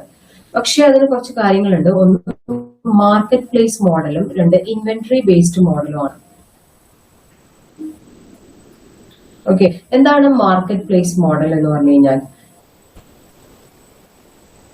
കണ്ടോ, എൻറ്റിറ്റീസ് ലൈക്ക് ആമസോൺ, ഫ്ലിപ്കാർട്ട്, നമുക്ക് ഫെമിലിയർ ആയിട്ടുള്ള ഇ കോമേഴ്സ് പ്ലാറ്റ്ഫോമുകളാണ്. Which operate as intermediary between buyers and sellers are allowed 100% FDI. അതായത് ഇങ്ങനെയുള്ള കമ്പനികൾ, അതായത് ഇ കോമേഴ്സ് കമ്പനികള്, അതായത് സെല്ലേഴ്സിനെയും ബയേഴ്സിനെയും തമ്മിൽ ഡയറക്റ്റ് ആയിട്ട് ബന്ധിപ്പിക്കുകയാണെങ്കിൽ അതിനെ പറയാം മാർക്കറ്റ് പ്ലേസ് മോഡലാണ്. അപ്പൊ അവിടെ അവർക്ക് എന്ത് ചെയ്യാം 100% ഫോറിൻ ഡയറക്റ്റ് ഇൻവെസ്റ്റ്മെന്റ്സ് അവിടെ അപ്ലൈ ചെയ്യാം, അല്ലെങ്കിൽ അലൗഡ് ആണ്. ഓക്കെ, അല്ലാണ്ട് കമ്പനികൾ നേരിട്ട് വിൽക്കാൻ പാടില്ല. ഈ പ്ലാറ്റ്ഫോമാണ്, ഇ കോമേഴ്സ് പ്ലാറ്റ്ഫോമാണ് അവിടെ വിൽക്കുന്നത്. ദെൻ ഇൻവെന്ററി ബേസ്ഡ് മോഡൽ എന്ന് പറയുന്നത് അവരെന്ത് ചെയ്യാണ്, ഇൻവെന്ററി, ഈ ആമസോൺ, ഫ്ലിപ്കാർട്ട് ഒക്കെ മാർക്കറ്റ് പ്ലേസ് മോഡലിന് ഒരു എക്സാമ്പിൾസ് ആണ്. പക്ഷെ ഇൻവെന്ററി മോഡൽ എന്ന് പറയുമ്പോൾ കമ്പനി എപ്പോഴും എന്ത് ചെയ്യും, സ്റ്റോക്ക് പ്രിസർവ് ചെയ്യും. എന്നിട്ട് ആവശ്യക്കാർക്ക് ചോദിക്കുമ്പോൾ അതിൽ നിന്നാണ് എന്ത് ചെയ്യുക, സെല് ചെയ്യുക. Entities that own and sell their own inventory directly to consumers are prohibited from receiving FDI. അവർക്ക് FDI എന്ത് ചെയ്യാൻ പറ്റില്ല, മേടിക്കാനായിട്ട് സാധിക്കില്ല. മനസ്സിലായോ? അപ്പൊ മാർക്കറ്റ് പ്ലേസ് മോഡൽ ആയിട്ടുള്ള ഇ കോമേഴ്സ് സ്ഥാപനങ്ങൾക്ക് 100% FDI എന്താണ്, അലൗഡ് ആണ്. പക്ഷെ എന്താണ്, ഇൻവെന്ററി ബേസ്ഡ് മോഡലിലാണെങ്കിൽ അവർക്ക് എന്ത് ചെയ്യാൻ പാടില്ല, FDI അലൗ ചെയ്യാനായിട്ട് സാധിക്കില്ല. ഓക്കെ, അപ്പൊ അതാണ് രണ്ടാമത്തെ കേസ് പറയുന്നത്, ഫോറിൻ ഡയറക്റ്റ് ഇൻവെസ്റ്റ്മെന്റ് പോളിസി. അടുത്തത് പറയുന്നതാണ് IT Act 2000. കേട്ടിട്ടുണ്ടാവും നമ്മൾ അല്ലെ, ഇൻഫോർമേഷൻ ടെക്നോളജി ആക്ട് 2000 എന്തായിരിക്കും? അതിലും ഒരുപാട് അല്ലെ, നമുക്കറിയാം ഈ ഇലക്ട്രോണിക് കാര്യങ്ങളുടെ ഇടപാടുകളിലൊക്കെ ഒരുപാട് കുറ്റങ്ങളും സൈബർ ക്രൈംസുകളും അല്ലെ അതൊക്കെ വന്നു. അപ്പൊ ആദ്യമായിട്ട് വന്ന നമ്മുടെ രാജ്യത്ത് വന്ന ഒരു സൈബർ ലോയാണ് IT Act 2000. അതിൽ നിന്നൊക്കെ പ്രൊട്ടക്ട് ചെയ്യാനായിട്ട്, അതായത് ഇ കൊമേഴ്സ് വേണം നമ്മുടെ നാട്ടിൽ അല്ലെ, വേണം. പക്ഷെ അറ്റ് ദ സെയിം ടൈം ഇങ്ങനെയുള്ള കാര്യങ്ങളിൽ കുറച്ചും കൂടി മെൻഷ്യൂരിറ്റി, അതുപോലെ തന്നെ ഡിജിറ്റൽ സിഗ്നേച്ചർ അംഗീകരിക്കുക, കുറച്ചുകൂടിയും സേഫ് ആക്കുക ഓൺലൈൻ ട്രാൻസാക്ഷൻസ്, പിന്നെ സൈബർ ക്രൈംസുകളൊക്കെ അവോയ്ഡ് ചെയ്യുക, അല്ലെങ്കിൽ എന്താ പറയാ അങ്ങനെയുള്ള കാര്യങ്ങളൊക്കെ തടയുക. അപ്പൊ അതൊക്കെയാണ് എന്തെന്ന് പറയുന്നത് ഇൻഫോർമേഷൻ ആക്ടിൽ പറയുന്നത്. Electronic transactions and cyber security in India, electronic contracts, recognition of electronic contracts and signatures. ഞാൻ പറഞ്ഞു, അതായത് ഡിജിറ്റൽ ആയിട്ടുള്ള ഒപ്പുകൾ അല്ലെ, അതിന് കുറച്ചും കൂടി ലീഗൽ റെക്കഗ്നീഷൻ കൊടുക്കാണ്. അതുപോലെ തന്നെ ഇലക്ട്രോണിക് റെക്കോർഡ്ഷൻ അല്ലെ, പേഴ്സണൽ കോൺഫിഡൻഷ്യൽ ഡാറ്റകൾ പ്രോപ്പർ ആയിട്ട് പ്രൊട്ടക്ട് ചെയ്യാം. അതുപോലെ തന്നെ സൈബർ ക്രൈംസുകൾ അല്ലെ, ഫ്രോഡ്, ഹാക്കിങ്, നമുക്കറിയാലോ ഡാറ്റകൾ ഹാക്ക് ചെയ്യുക, ഫ്രോഡില് ചെയ്യുക, തട്ടിപ്പുകള്, ഐഡന്റിറ്റി തെഫ്റ്റുകള്, അങ്ങനെയൊക്കെയുള്ള സൈബർ ക്രൈംസുകളെ ഇല്ലാതാക്കുക, അല്ലെങ്കിൽ അതിന് തക്കതായിട്ടുള്ള ശിക്ഷ നൽകാം. ഓക്കെ, അപ്പൊ അതൊക്കെയാണ് IT ആക്ടില് 2000 പറയുന്നത്.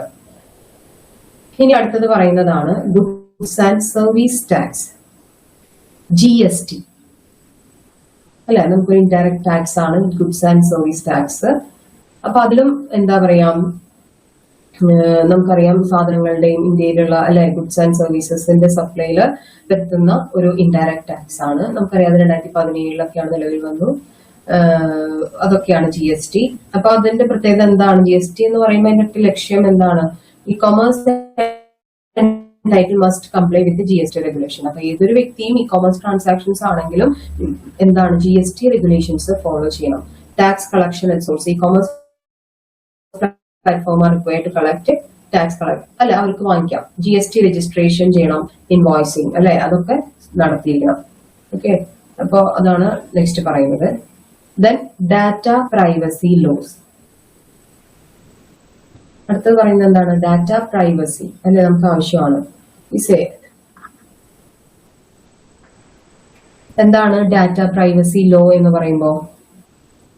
It is A critical concern in the digital age. തീർച്ചയായിട്ടും നമുക്ക് എല്ലാവർക്കും കൺസേൺ ഉള്ള ഒരു കാര്യമാണത്. അതായത് ഓരോ പേഴ്സന്റെ വ്യക്തികളുടെയും പ്രൈവസി, സ്വകാര്യത, പേഴ്സണൽ കാര്യങ്ങള് അല്ലെ, എങ്ങനെ ഇതില് നമ്മള് കുറെ എന്താണ് ഡീറ്റെയിൽസ് ഒക്കെ നമുക്ക് കൊടുക്കേണ്ടി വരും, പലതും ഷെയർ ചെയ്യേണ്ടതായിട്ട് വരും. പക്ഷെ അതിന് പ്രൊട്ടക്ഷൻ വേണം. നമ്മളെല്ലാവരും ആഗ്രഹിക്കുന്ന ഒന്നാണ് നമ്മുടെ പേഴ്സണൽ ഡാറ്റാസ് ഒന്നും ഒരാൾ മിസ്യൂസ് ചെയ്യരുത്. നമ്മുടെ ഫോൺ നമ്പർ അല്ലെങ്കിൽ നമ്മളുടെ ബാങ്ക് വിവരങ്ങള്, ആധാർ, അപ്പൊ അങ്ങനെയുള്ള കാര്യങ്ങളൊക്കെ പ്രൊട്ടക്ട് ചെയ്യാൻ വേണ്ടിയിട്ട് വന്നതാണ് സൈബർ പ്രൈവസി ലോ അല്ലെ. അപ്പൊ അവർക്ക് കുറച്ചുകൂടി പ്രൈവസി, വ്യക്തികൾക്ക്, ഇൻഡിവിജ്വൽസിന് അവരുടെ ഡാറ്റാസുകൾ പ്രൊട്ടക്ട് ചെയ്യാനായിട്ട്, അതുപോലെ തന്നെ കുറച്ചുകൂടിയും റെസ്പോൺസിബിൾ ആവാനൊക്കെ ആയിട്ട് സാധിക്കും. അതാണ് പറയുന്നത് പേഴ്സണൽ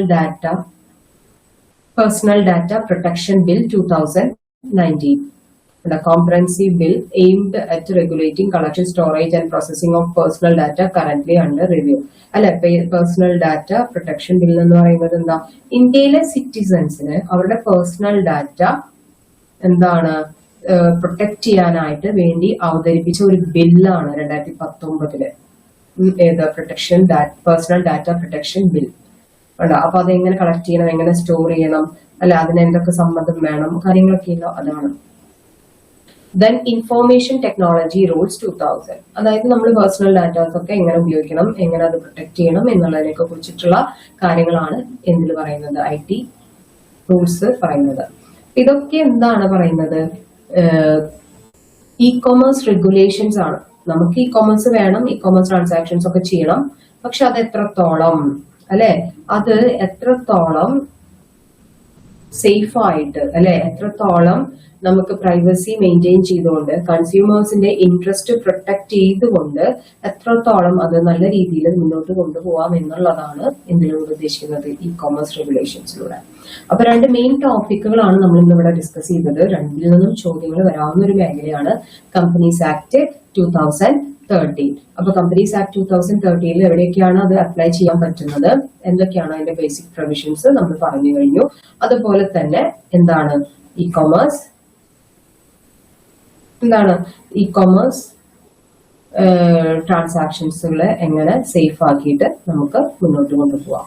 ഓക്കെ, അപ്പൊ ഇത്രയും കാര്യങ്ങളാണ് നമ്മൾ ഡിസ്കസ് ചെയ്തത്. ഇതിൽ എന്തെങ്കിലും ഡൗട്ടുകളോ കാര്യങ്ങളോ ഉണ്ടെങ്കിൽ ചോദിക്കുക. നമ്മുടെ ഈ ചാപ്റ്റർ ഒരു അടുത്ത ക്ലാസ്സോടുകൂടി നമ്മൾ ലാസ്റ്റ് മോഡ്യൂളും കൂടി അവസാനിപ്പിക്കുകയാണ്. ഓക്കെ, അപ്പൊ എന്തെങ്കിലും സംശയങ്ങളോ കാര്യങ്ങളോ ഉണ്ടെങ്കിൽ ചോദിക്കുക. അടുത്ത ക്ലാസ്സിൽ നമുക്ക് അടുത്ത ടോപ്പിക്കുമായിട്ട് കാണാം. Okay, by.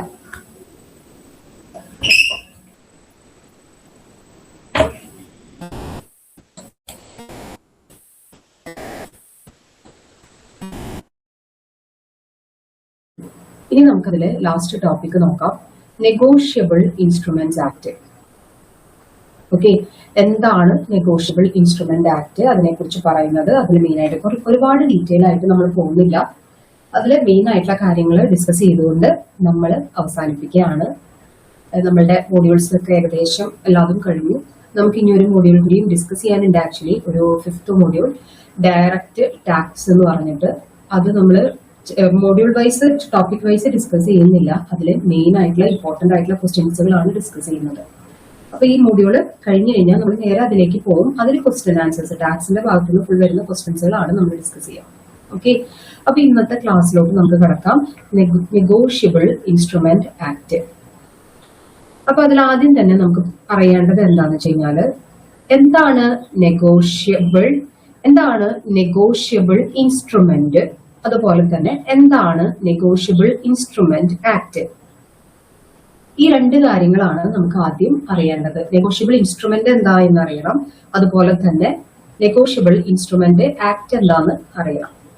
ഓക്കെ, അപ്പോ ഈ ഒരു ആക്ട് നിലവിൽ വന്നത് 1881 പുറത്തു വയ്ക്കുക. നെഗോഷ്യബിൾ ഇൻസ്ട്രുമെന്റ് ആക്ട് വന്നത് 1881. ഓക്കെ, അപ്പൊ എന്താണ് ആദ്യം നെഗോഷ്യബിൾ ഇൻസ്ട്രുമെന്റ് എന്ന് നോക്കാം. It is a written document which creates a right in favour of some person. അതായത് ഒരു വ്യക്തിയിൽ നിന്നും മറ്റൊരു വ്യക്തിയിലേക്ക് നമുക്ക് ഈസി ആയിട്ട് ഫ്രീ ആയിട്ട് ട്രാൻസ്ഫർ ചെയ്യാൻ പറ്റുന്ന, അല്ലെ, കൈമാറ്റം ചെയ്യാൻ കഴിയുന്ന, അതായത് നമുക്ക് പൈസ വല്ലവർക്കും കൊടുക്കാനുണ്ടെന്നുണ്ടെങ്കിൽ അങ്ങനെ പണം ലഭിക്കാനുള്ള ഒരു അവകാശം ഉള്ള ഇൻസ്ട്രുമെന്റ്സിനെയാണ് എന്ന് പറയുന്നത് നെഗോഷ്യബിൾ ഇൻസ്ട്രുമെന്റ് എന്ന് പറയുന്നത്. അതാണ് ഇവിടെ പറഞ്ഞത്. It is a written document. അപ്പൊ ശ്രദ്ധിച്ചു കേൾക്കുക, നെഗോഷ്യബിൾ ഇൻസ്ട്രുമെന്റ് എപ്പോഴും എഴുതി തയ്യാറാക്കിയിരിക്കുന്നതായിരിക്കണം. അവിടെ ഒരു റൈറ്റ് ക്രിയേറ്റ് ചെയ്യാണ് in favour of some person, ഒരു വ്യക്തികളുടെ പേരിൽ, വിച്ച് ഈസ് ഫ്രീലി ട്രാൻസ്ഫറബിൾ. അത് ഫ്രീ ആയിട്ട് കൈമാറ്റം ചെയ്യാൻ പറ്റുന്നതായിരിക്കണം. Although the act mentions only these three. അപ്പൊ ഈ നെഗോഷ്യബിൾ ഇൻസ്ട്രുമെന്റ് ആക്ടില് 1881 പറയുന്നത് ഈ ഒരു 3 നെഗോഷ്യബിൾ ഇൻസ്ട്രുമെന്റ്സിനെ കുറിച്ചാണ്. ഓക്കെ, അപ്പോ ഞാൻ പറഞ്ഞു എന്താണ് നെഗോഷ്യബിൾ ഇൻസ്ട്രുമെന്റ് എന്ന്. അതായത് രണ്ട് വ്യക്തികൾ തമ്മിൽ, അതിലധികം ആയാലും കുഴപ്പമില്ല, ഒരു വ്യക്തിയിൽ നിന്നും മറ്റൊരു വ്യക്തിയിലേക്ക് നമുക്ക് ഈസി ആയിട്ട് ഫ്രീ ആയിട്ട് ട്രാൻസ്ഫർ ചെയ്യാൻ പറ്റുന്ന റിട്ടൺ ഡോക്യുമെന്റ്സിനെയാണ് എന്തെന്ന് പറയുന്നത്, നെഗോഷ്യബിൾ ഇൻസ്ട്രുമെന്റ് എന്ന് പറയുന്നത്. നമുക്ക് പഠിക്കാനുള്ളത് 3 നെഗോഷ്യബിൾ ഇൻസ്ട്രുമെന്റ് ആണ്. ഒന്ന് പ്രോമിസറി നോട്ട്, അടുത്തത് 2 ബിൽ ഓഫ് എക്സ്ചേഞ്ച്, 3 ചെക്ക്. ഈ 3 നെഗോഷ്യബിൾ ഇൻസ്ട്രുമെന്റ്സിനെ കുറിച്ചാണ് എന്തെന്ന് പറയുന്നത് ഇതിൽ നമുക്ക് പഠിക്കാനുള്ളത്.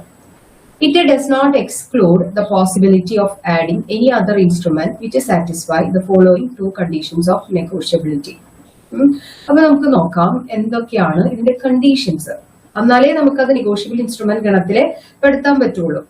അപ്പൊ മനസ്സിലായല്ലോ എന്താണ് നെഗോഷ്യബിൾ ഇൻസ്ട്രുമെന്റ്. നമുക്ക് ഈസി ആയിട്ട് ട്രാൻസ്ഫർ ചെയ്യാൻ പറ്റുന്നതായിരിക്കണം.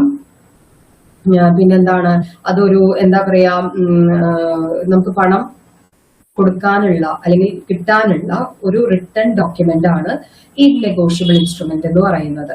ഓക്കെ, അപ്പോ അതില് എന്താണ്, ഒരു ഹോൾഡർ ഉണ്ടായിരിക്കും, അല്ലെ, അതായത് കൈവശമുള്ള വ്യക്തി അല്ലെങ്കിൽ പണം നൽകാനുള്ള വ്യക്തി, അങ്ങനെയൊക്കെ പറഞ്ഞിട്ടാണ് എന്ന് പറയുന്നത് നെഗോഷ്യബിൾ ഇൻസ്ട്രുമെന്റ് തയ്യാറാക്കുന്നത്. ഓക്കെ, അപ്പൊ അതില് വരുന്ന 2 കണ്ടീഷൻസ് ആണ് ഞാൻ പറയാൻ പോകുന്നത്. ശ്രദ്ധിക്കുക, നെഗോഷ്യബിൾ ഇൻസ്ട്രുമെന്റിന്റെ കണ്ടീഷൻസ്. അതായത് the instrument should be freely transferable by delivery or by endorsement by the customs of the trade.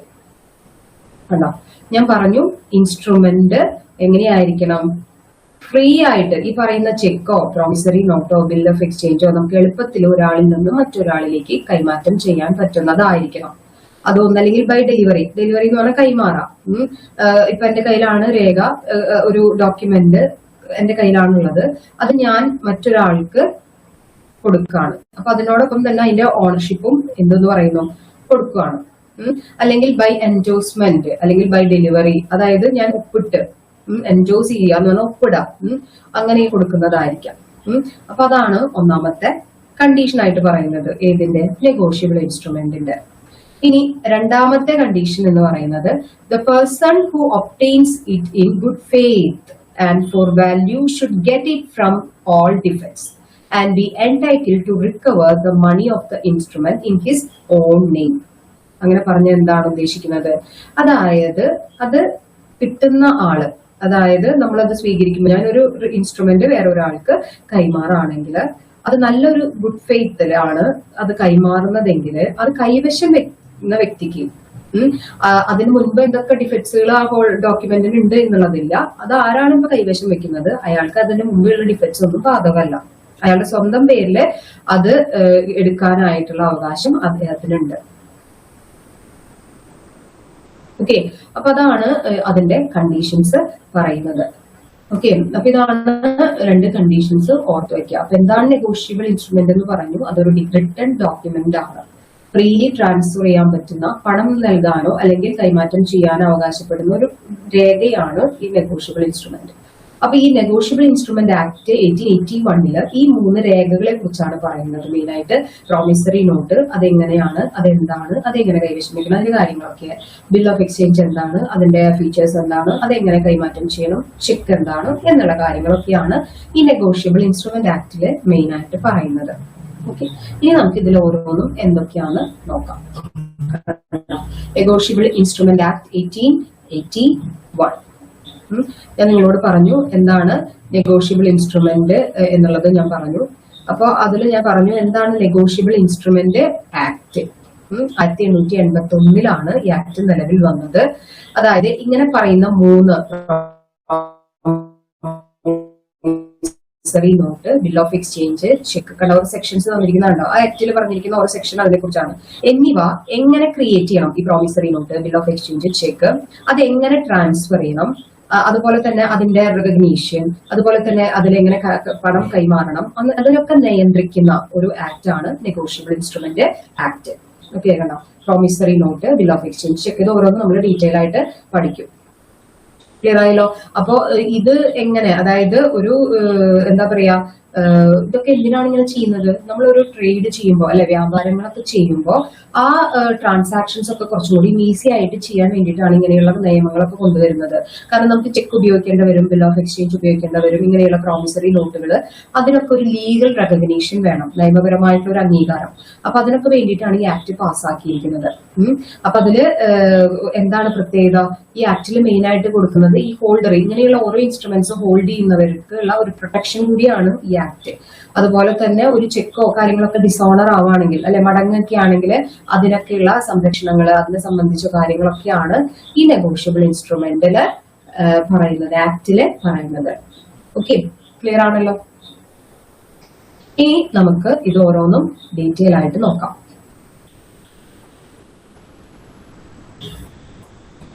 ആദ്യത്തെ പറയുന്നതാണ് promissory note, section 4 of the negotiable instrument act 1881. എന്താണ് പ്രോമിസറി നോട്ട്? അത് എന്താണ്, സിമ്പിൾ ആയിട്ട് പറഞ്ഞു കഴിഞ്ഞാൽ ഒരു റിട്ടേൺ ഇൻസ്ട്രുമെന്റ് ആണ് പ്രോമിസറി നോട്ട് എന്ന് പറയുന്നത്. അതില് എന്താണ്, അത് note a bank note or currency note, അതൊരു എന്താ പറയാ ബാങ്ക് നോട്ടോ കറൻസി നോട്ടോ ഒന്നും അല്ല, അതൊരു എന്താണ് റിട്ടേൺ ഡോക്യുമെന്റ് ആണ്. that contains an unconditional undertaking. അവിടെ ഒരു കണ്ടീഷൻ ഇല്ലാത്ത അൺകണ്ടീഷണൽ ഓർഡർ ആണ് എന്തെന്ന് പറയുന്നത് ഈ promissory note. Sign by the maker with the promisor. കണ്ട, അവിടെ മേക്കർ ഉണ്ട്, പ്രോമിസർ ഉണ്ട്. എന്താണ് അവിടെ, പ്രോമിസ് ടു പേ. ഇതാണ് ഓർത്തിരിക്കേണ്ടത്. പ്രോമിസറി നോട്ടില് പ്രോമിസ് ടു പേ, നൽകിക്കൊള്ളാം. മനസ്സിലാവുന്നുണ്ടല്ലോ, അതാണ് അവിടെ കൊടുക്കുന്നത്. Specific specific amount of money only to or at the direction of a specific person or to the bearer of the instrument. Okay, അതാണ് എന്തെന്ന് പറയുന്നത് നെഗോഷ്യബിൾ ഇൻസ്ട്രുമെന്റ് എന്ന് പറയുന്നത്. അത് റിട്ടേൺ ഫോമിലായിരിക്കണം. അതായത് ഒരു വ്യക്തി, അയാളെ പറയുന്നതാണ് മേക്കർ, മറ്റൊരു വ്യക്തിക്ക് ഒരു ഫിക്സഡ് തുക യാതൊരു നിബന്ധനകളും ഇല്ലാതെ, അൺകണ്ടീഷണൽ എന്ന് പറയുന്നത് കൊടുക്കാമെന്ന് ഒപ്പിട്ട് നൽകുന്ന ഒരു റിട്ടേൺ ഡോക്യുമെന്റ് ആണ് പ്രോമിസറി നോട്ട്. ഓക്കെ, ക്ലിയർ ആവുന്നുണ്ടല്ലോ? ഒരു വ്യക്തി മറ്റൊരു വ്യക്തിക്ക് പണം കൊടുക്കാനുണ്ട്. അയാള് ഇപ്പൊ ഞാന് എന്റെ സുഹൃത്തിന് ഞാൻ പറയാണ്, എന്താണ്, പ്രോമിസ് കൊടുക്കാണ്, 10,000 രൂപ ഞാൻ തന്നുകൊള്ളാം, അല്ലെ? അതായത് ഒരു പ്രോമിസ് ആണ്. അപ്പൊ അത് നൽകാമെന്ന് വാഗ്ദാനം ചെയ്ത വ്യക്തി എന്നെ പറയുന്നതാണ് മേക്കർ. ഓക്കെ, പിന്നെ എന്താണ്, കിട്ടേണ്ട വ്യക്തി ആരാണ് അത് ലഭിക്കേണ്ടത് അവരെ പറയുന്നതാണ് പേയി എന്നാണ് പറയാം. കണ്ടോ? ഇനി ആരാണോ ഈ ഒരു പ്രോമിസറി നോട്ട് കൈവശം വെക്കുന്നത്, ഞങ്ങൾ രണ്ടുപേരും അല്ലാതെ വേറൊരാളെ ഞാൻ ഏൽപ്പിച്ചാണെങ്കിൽ അയാളെ പറയുന്നത് ഹോൾഡർ. ക്ലിയർ ആവുന്നുണ്ടല്ലോ? അപ്പൊ ഇതാണ് പ്രോമിസറി നോട്ട് എന്ന് ഉദ്ദേശിക്കുന്നത്. പ്രോമിസ് ടു പേ ആണ് അവിടെ. നൽകാം എന്നുള്ള ഒരു ഉറപ്പ് നൽകാണ് ഇങ്ങനെ ഒരു റിട്ടേൺ ഡോക്യുമെന്റ് ആയിട്ട്. അവിടെ ഒരു നിബന്ധനകളും ഉണ്ടാവില്ല, അൺകണ്ടീഷണൽ ആണ്. സൈൻ ബൈ ദ മേക്കർ, ഞാനാണ് കൊടുക്കാമെന്ന് പറയുന്നത്. അപ്പൊ എന്നെ പറയുന്നത് മേക്കർ, ഞാൻ ആ സൈൻ ചെയ്തിട്ട് ആ രേഖ ആർക്ക് കൊടുക്കാണ്? പേയ്ക്ക് കൊടുക്കാണ്.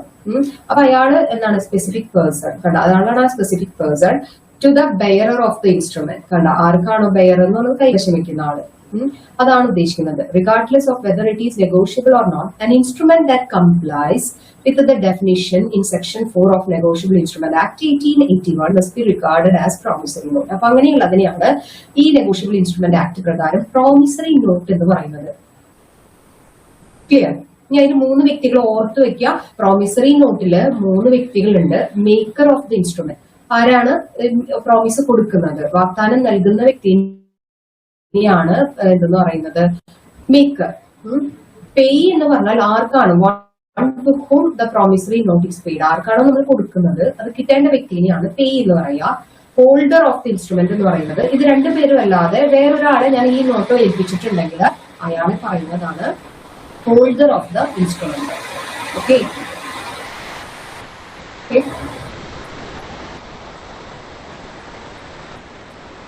ക്ലിയർ? ഇതാണ് പ്രോമിസറി നോട്ടിനെ കുറിച്ച് നമുക്ക് പഠിക്കാനുള്ളത്.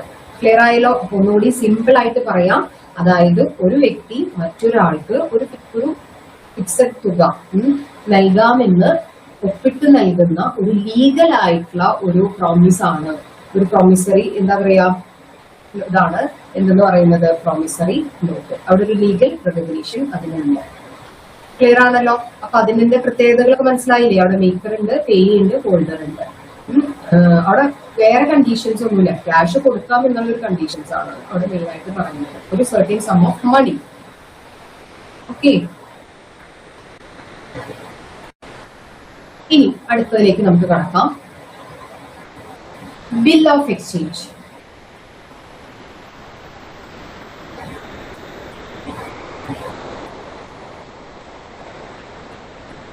ഇവിടെ ഹെവി റെയിൻ ആണ്, ഭയങ്കര ഇതാണ്, സൗണ്ട് ഡിസ്റ്റർബൻസ് ആണ്. അതുകൊണ്ട് ക്ലാസ്സിൽ എന്തെങ്കിലും കട്ടാവാതെ ഇതാണെങ്കിൽ ഒന്ന് റീജോയിൻ ചെയ്യണം കേട്ടോ. അടുത്തത് നമുക്ക് നോക്കാം. Bill of exchange, section 5 of the negotiable instrument act 1881. അടുത്ത ഒരു നെഗോഷ്യബിൾ ഇൻസ്ട്രുമെന്റ് ആണ്, അതിനെ കുറിച്ചാണ് നമ്മൾ പറയാൻ പോകുന്നത്. ബിൽ ഓഫ് എക്സ്ചേഞ്ച് എന്താണ്? Bill of exchange, a bill of exchange is considered to be a type of negotiable instrument. നമ്മൾ പറഞ്ഞു that is made in written form. ഞാൻ പറഞ്ഞു എന്താണ് നെഗോഷ്യബിൾ ഇൻസ്ട്രുമെന്റ് ആണ് എപ്പോഴും അത് എങ്ങനെയായിരിക്കണം? റിട്ടൺ ഫോമിലായിരിക്കണം. അപ്പൊ ബിൽ ഓഫ് എക്സ്ചേഞ്ചും എഴുതി തയ്യാറാക്കിയിരിക്കുന്ന ഡോക്യുമെന്റ് ആയിരിക്കണം. ഇനി അതിലെന്താ പ്രത്യേകത? കൺസിസ്റ്റിംഗ് ഓഫ് ആൻ ഓർഡർ, അതാണ് അതിന്റെ പ്രത്യേകത. ബിൽ ഓഫ് എക്സ്ചേഞ്ച് പ്രോമിസറി നോട്ടും തമ്മിലുള്ള മെയിൻ ഡിഫറൻസ് അതാണ്. പ്രോമിസറി നോട്ടിൽ നമ്മൾ പറഞ്ഞു പ്രോമിസ് ആണ് അവിടെ കൊടുക്കുന്നത്, നൽകാം.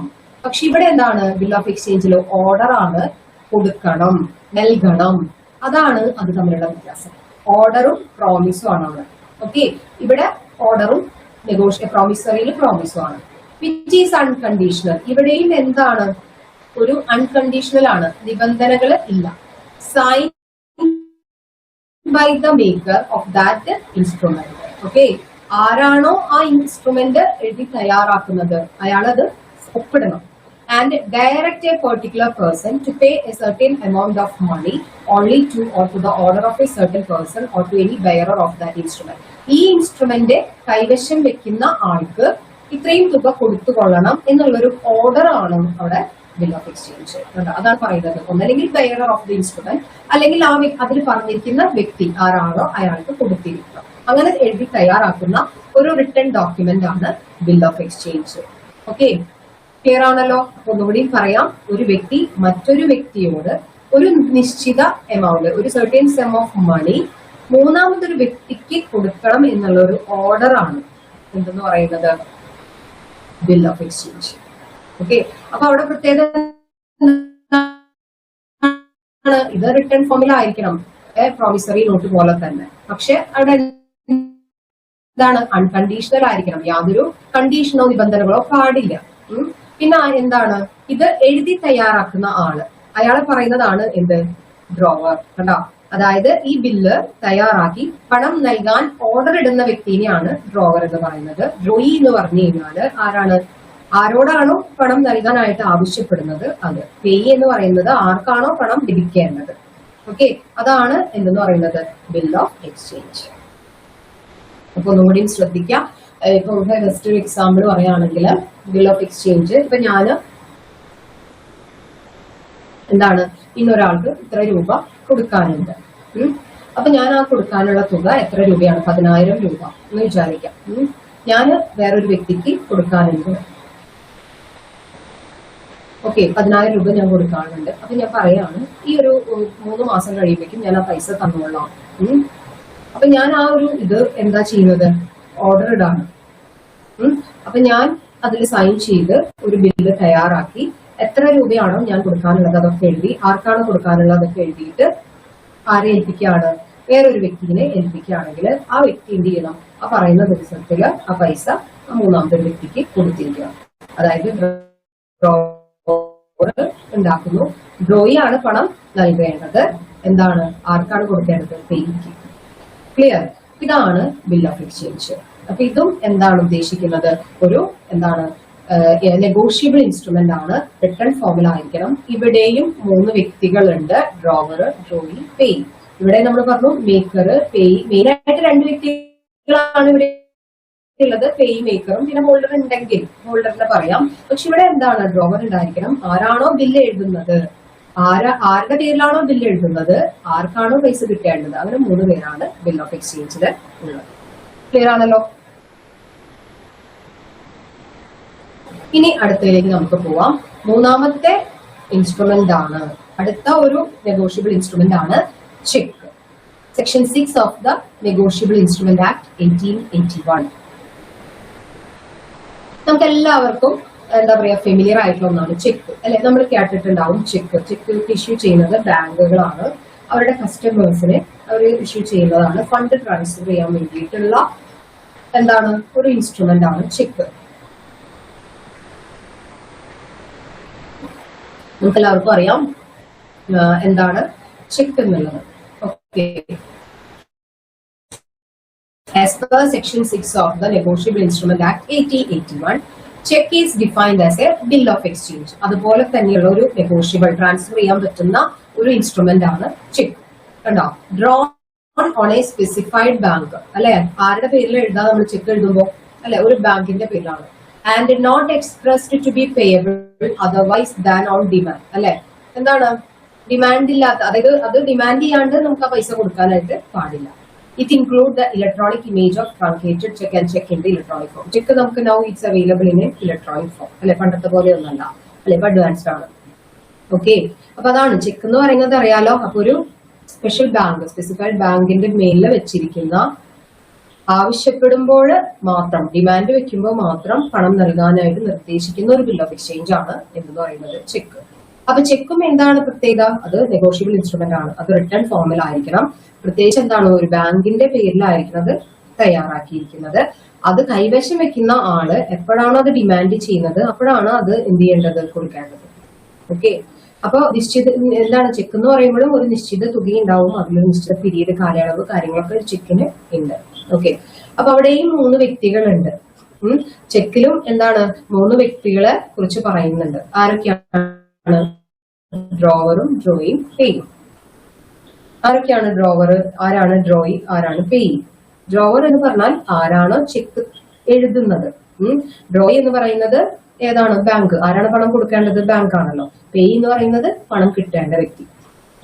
ഇപ്പൊ ഞാൻ എന്റെ ബാങ്കിനോട് പറയാണ്, ഫോർ എക്സാമ്പിൾ ഞാൻ എന്റെ ബാങ്ക് ഇപ്പൊ ഏതാണ് കാനറ ബാങ്ക് ആണെങ്കിൽ ഞാൻ കാനറ ബാങ്കിന്റെ പേരിൽ ചെക്ക് എഴുതിയിട്ട് പറയാണ്, ഈ ചെക്ക് കൊണ്ടുവരുന്ന ആള് അയാൾക്ക് ഇത്ര രൂപ കൊടുത്തിരിക്കണം. അത് എഴുതിയിട്ടുണ്ടാവും, നിങ്ങൾക്ക് അറിയാം ചെക്കിന്റെ കേസ് അല്ലെ.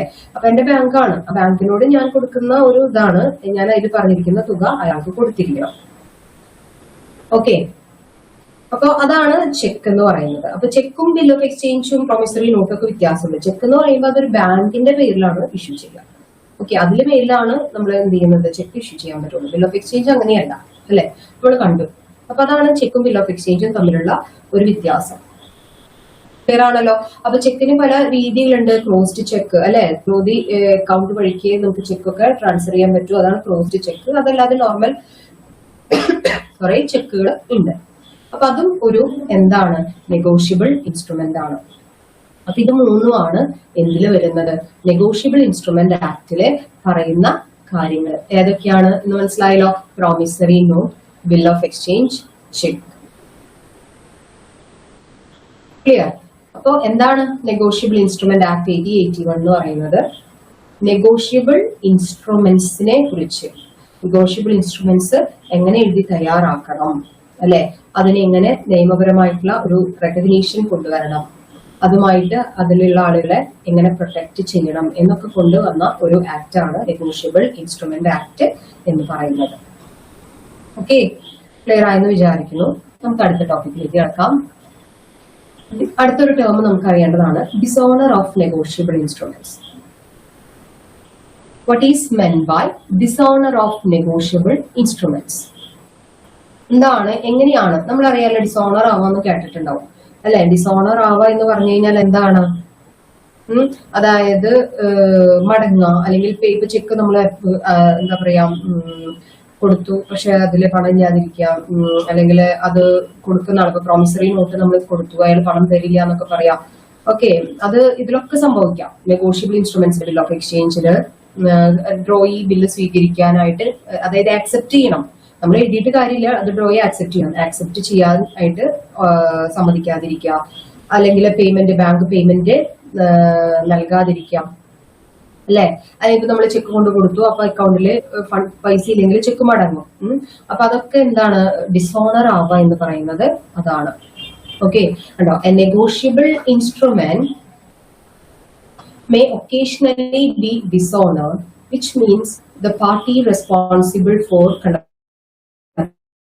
payment neglect to make the payment. അല്ലെ. ഇപ്പൊ നമ്മൾ ആരാണ് പേയ്മെന്റ് അവകാശപ്പെടുന്നത്, പ്രോമിസറി നോട്ടിൽ പ്രോമിസ് ടു പേ എന്ന് പറയുന്നു, മറ്റൊരു ഓർഡർ ആരോടാണോ പറയുന്നത് അവരത് നടത്തിയില്ലെങ്കിൽ ആ ചെക്ക് അല്ലെങ്കിൽ ആ ഇൻസ്ട്രുമെന്റ് ഡിസോണർ ആവും.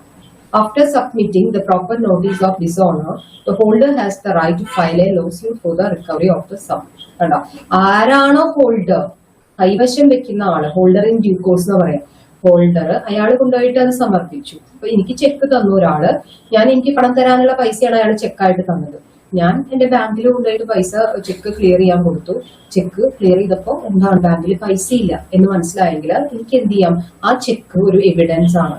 എനിക്കത് മടങ്ങിയ ചെക്ക് നമുക്ക് എന്ത് ചെയ്യാം, അത് വെച്ച് കേസ് ഫയൽ ചെയ്യാം അയാൾക്കെതിരെ. ഓക്കെ. ഡിസോണേഴ്സിന്. ഓക്കെ. അപ്പൊ അതാണ് എന്തെന്ന് പറയുന്നത് ഡിസോണർ ഓഫ് നെഗോഷ്യബിൾ ഇൻസ്ട്രുമെന്റ് എന്നുകൊണ്ട് ഉദ്ദേശിക്കുന്നത്. മനസ്സിലായല്ലോ? അപ്പൊ അതാണ്. അപ്പൊ അതൊക്കെ നമുക്ക് വളരെ ഇഷ്യൂ ആണ് അങ്ങനെയൊക്കെ വന്നു കഴിഞ്ഞു കഴിഞ്ഞാല്. അപ്പൊ അതൊക്കെ എന്താണ് പറയാ, കെയർഫുൾ ആവേണ്ട കാര്യങ്ങളാണ് dishonour of negotiable instruments. Okay. Clear ആയെന്ന് വിചാരിക്കുന്നു. ഇനി നമുക്ക് അതിലൊരു ടേം പഠിക്കാനുള്ളതാണ് ഹുണ്ടീസ്. കേട്ടിട്ടുണ്ടോ നിങ്ങള്? എന്താണ് ഹുണ്ടി എന്ന് പറഞ്ഞു കഴിഞ്ഞാല് കുറെ പേർക്കൊക്കെ ഫെമിലിയർ ആയിട്ടുള്ള ഒരു ടേം ആണ്. ഹുണ്ടീസ് എന്നാണ് അത് പ്രൊണൗൺസ് ചെയ്യുക. പണ്ട് കാലത്ത് ഉപയോഗിച്ചിരുന്ന ഒരു എന്താ പറയാ ഫൈനാൻഷ്യൽ ഇൻസ്ട്രുമെന്റ് ആണ്. അതായത് നമ്മുടെ രാജ്യത്തൊക്കെ കണ്ട ഇന്ത്യയിലെ മിഡീവൽ, അതായത് പരമ്പരാഗതമായിട്ട് നമ്മുടെ ഒരു ഇൻഡിജീനിയസ് ആയിട്ട് നമ്മുടെ രാജ്യത്തിനുള്ളിൽ ട്രാൻസ്ഫർ ചെയ്യാൻ പറ്റുന്ന നെഗോഷ്യബിൾ ഇൻസ്ട്രുമെന്റ് പോലെയുള്ള ഒരു ഇൻസ്ട്രുമെന്റ് ആണ് എന്ന് പറയുന്നത് ഹുണ്ടീസ് എന്നാ പറയാ. ഇതും എന്തിനു ഉപയോഗിക്കുന്നതാണ്? ഈ പണമിടപാടുകൾക്ക് ഉപയോഗിക്കുന്നതാണ്. RBI ഇത് പ്രകാരം കണ്ട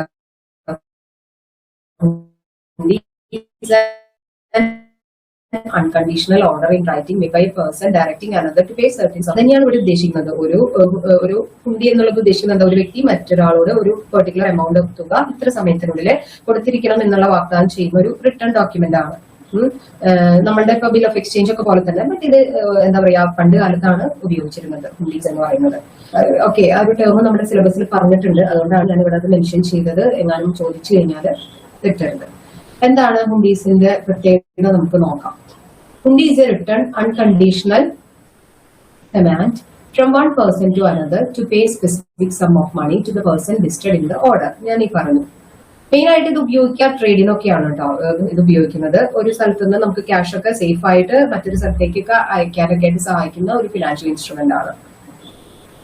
ഓക്കെ, അത് എന്താ പറയാ ഇതുപോലെ തന്നെ നെഗോഷ്യബിൾ ഇൻസ്ട്രുമെന്റ് പോലെ തന്നെ നമുക്ക് ഈസി ആയിട്ട് ട്രാൻസ്ഫർ ചെയ്യാനൊക്കെ പറ്റും. അതാണ് it is A financial tool use in trade, credit transactions. They were used for remittance. Fund transfer ചെയ്യുക, ഫണ്ട് ബോറോ ചെയ്യുക, മറ്റേ ബിൽ ഓഫ് എക്സ്ചേഞ്ച് പോലെ.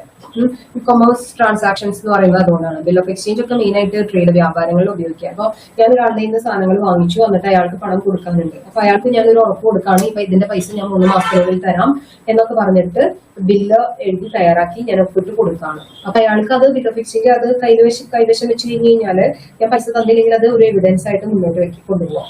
ഓക്കെ, അപ്പൊ അതൊക്കെയാണ്. അതുകൊണ്ടാണ് ഈ ഹുണ്ടീസും ബിൽ ഓഫ് എക്സ്ചേഞ്ചും ഒക്കെ കൊമേഴ്സ് ട്രാൻസാക്ഷൻസിന് ഉപയോഗിക്കുന്നു എന്ന് പറയുന്നത്. പക്ഷേ അവിടെ ഒരു പ്രത്യേകതയുണ്ട് ഹുണ്ടീസിന്.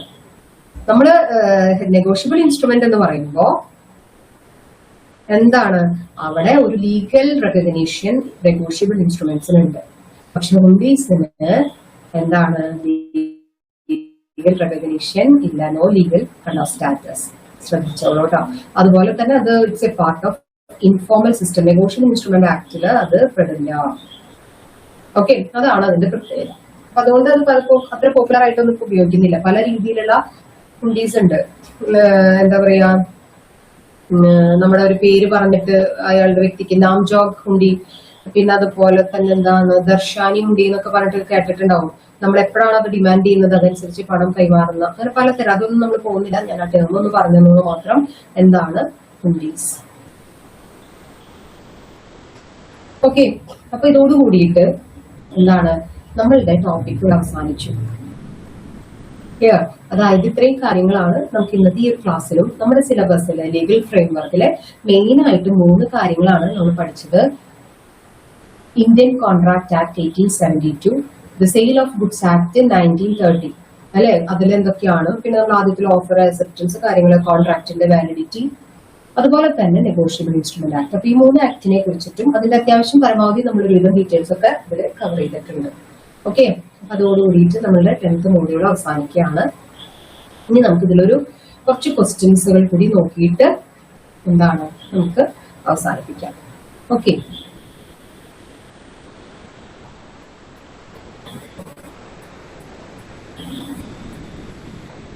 first question. Under the Negotiable Instrument Act, a promissory note contains option A, conditional undertaking to pay, an unconditional undertaking to pay, a request to pay, a guarantee to pay. ഇപ്പൊ തന്നെ നമ്മൾ പറഞ്ഞതാണ് അല്ലേ. അതായത് നെഗോഷ്യബിൾ ഇൻസ്ട്രുമെന്റ് ആക്ട് പ്രകാരം a promissory note എന്ന് പറയുന്നത് എന്താണ്?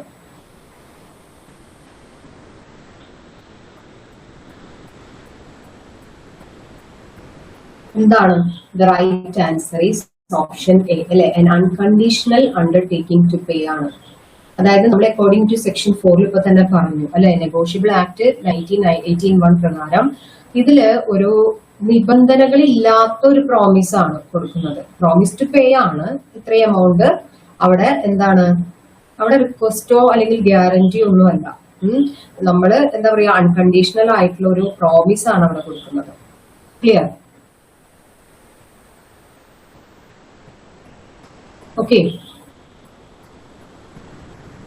ഇനി നമുക്ക് അടുത്ത ചോദ്യത്തിലേക്ക് കടക്കാം. In a bill of exchange, the person who draws the bill is called. എന്തെന്നാ പറയാ? Drawee, acceptor, drawer, payee. Who draw the bill of exchange?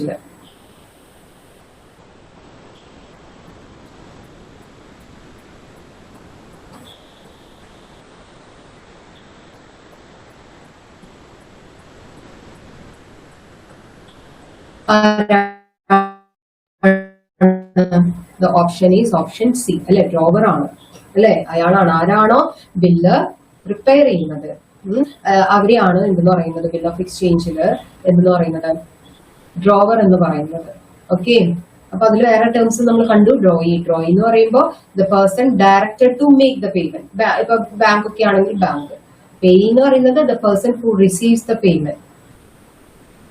Okay, അതാണ് ഉദ്ദേശിക്കുന്നത് ഇൻ എ ബിൽ ഓഫ് എക്സ്ചേഞ്ചില്. ക്ലിയർ ആണല്ലോ? മൂന്നാമത്തെ, crossing a cheque generally means. എന്താണ് cheque cross ചെയ്യുക എന്ന് ഉദ്ദേശിക്കുന്നത്? It cannot be encashed over the counter. It becomes invalid. It must be paid in cash only. It can be transferred only once. What do you mean by crossing a check?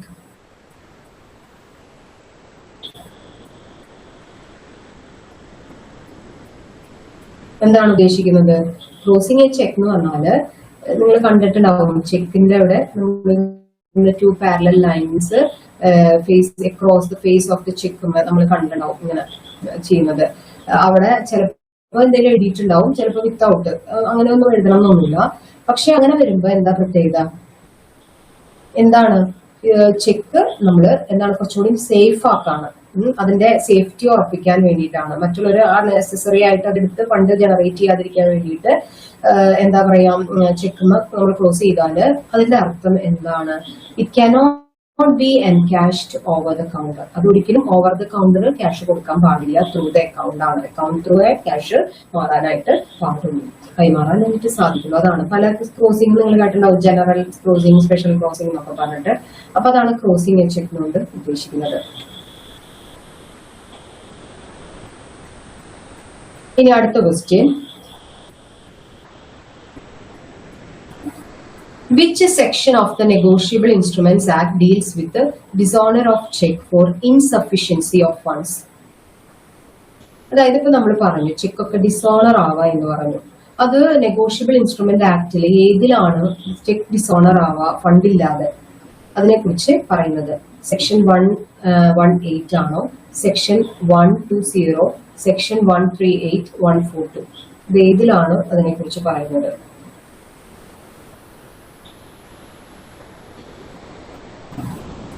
The right answer is option C ആണ്. Section 138 check dishonour ആവുക because of insufficiency of fund. ഫണ്ടിന്റെ എന്താ പറയാ കുറവ് മൂലം നമുക്ക് check എന്താണ് തിരിച്ചു വരാണ്, മടങ്ങുകയാണ്. അതാണ് 138. ഓക്കെ, ചെക്ക് ബൗൺസ് ആവാന്നൊക്കെ നിങ്ങൾ കേട്ടിട്ടുണ്ടാവും, അതൊക്കെ അത് തന്നെയാണ്. സെക്ഷൻ 138. ക്ലിയർ? ഇനി അടുത്ത ക്വസ്റ്റ്യൻ, അഞ്ചാമത്തെ ചോദ്യം. The holder of a negotiable instrument who acquires it for consideration and in good faith is called acceptor, endorser, holder in due course, drawee.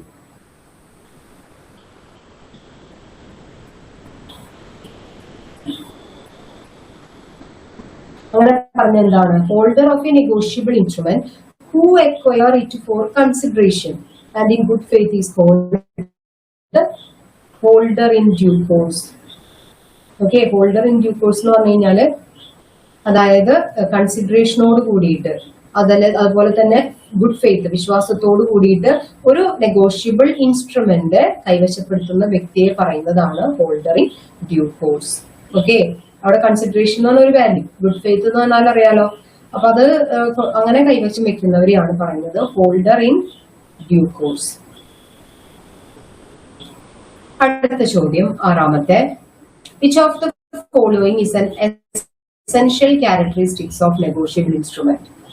Transferability, oral agreement, registration, stamp duty, exemption.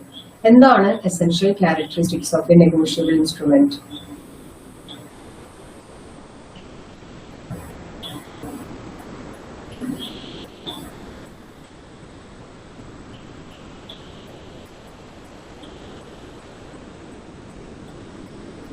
എന്താണ് നമുക്കറിയാം, transferability. Main ആയിട്ട് വേണ്ട ഒരു സവിശേഷത എന്താണ് negotiable ഇൻസ്ട്രുമെന്റിന്? അതിന് transferability ഉണ്ടാവണം, അല്ലെ? നമുക്ക് ഫ്രീലി ട്രാൻസ്ഫർ ചെയ്യാനായിട്ട് സാധിക്കണം.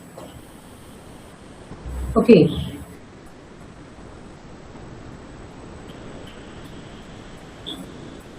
അടുത്ത ചോദ്യം, ഏഴാമത്തെ ചോദ്യം. A bill of exchange payable to a particular person without the words or order is presumed to be bearer bill, order bill, invalid bill, demand bill. എന്താണ് പറയുന്നത്?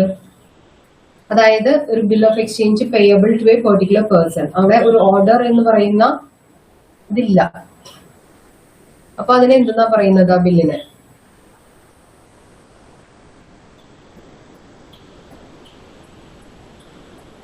bearer bill, order bill, invalid bill, demand bill.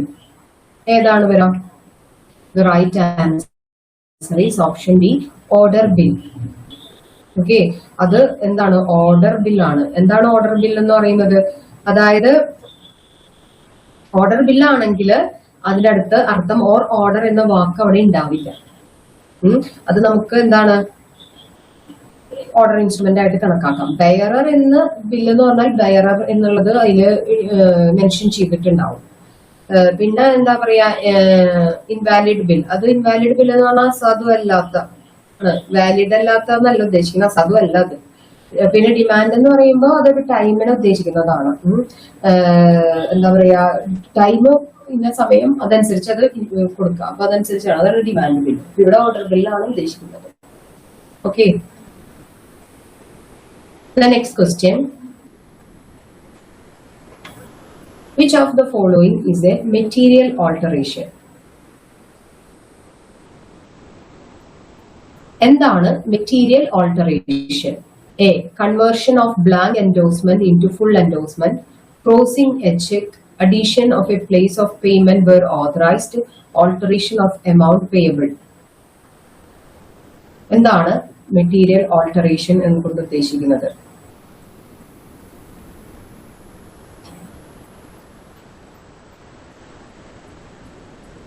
അതായത് പ്രധാനപ്പെട്ട കാര്യങ്ങൾ alter ചെയ്യുക, ഇങ്ങനെയുള്ള negotiable ഇൻസ്ട്രുമെന്റില് മാറ്റങ്ങൾ വരുത്താം.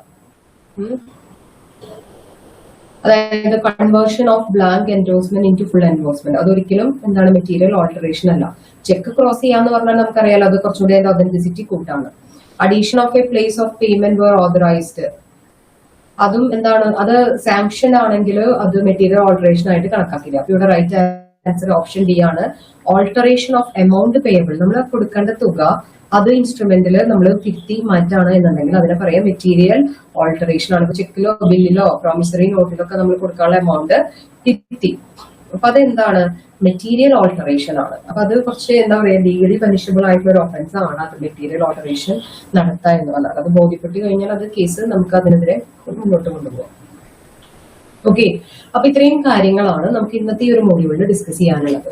Okay, അപ്പൊ അടുത്ത ക്ലാസ്സിൽ നമ്മൾ ഈ മോഡ്യൂളിനെ കുറിച്ചുള്ള ഡീറ്റെയിൽ ക്വസ്റ്റൻ ആൻസേഴ്സ് ഡിസ്കസ് ചെയ്യും. അപ്പൊ എല്ലാവരും ക്ലാസ്സുകൾ ലൈവായിട്ട് കാണുക. കാരണം എന്താണെന്ന് വെച്ചാൽ അതിലെ ക്വസ്റ്റൻ ആൻസേഴ്സ് ഒക്കെ ഡിസ്കഷനോടൊപ്പം തന്നെ ഡൗട്ട്സിലെ കാര്യങ്ങളൊക്കെ ക്ലിയർ ചെയ്യാം. അപ്പൊ പരമാവധി ആ ഒരു ചാപ്റ്ററിൽ നിന്നുള്ള കാര്യങ്ങളൊക്കെ നാളെ നമ്മൾ അടുത്ത ക്ലാസ്സിൽ ഡിസ്കസ് ചെയ്യുന്നതായിരിക്കും. ഓക്കെ, അപ്പൊ എല്ലാവരും നന്നായിട്ട് പഠിക്കുക. എന്തെങ്കിലും സംശയങ്ങളോ കാര്യങ്ങളോ ഒക്കെ ഉണ്ടെങ്കിൽ ചോദിക്കാം. ഓക്കെ, അപ്പൊ അടുത്ത ക്ലാസ്സിൽ കാണാം. ബൈ.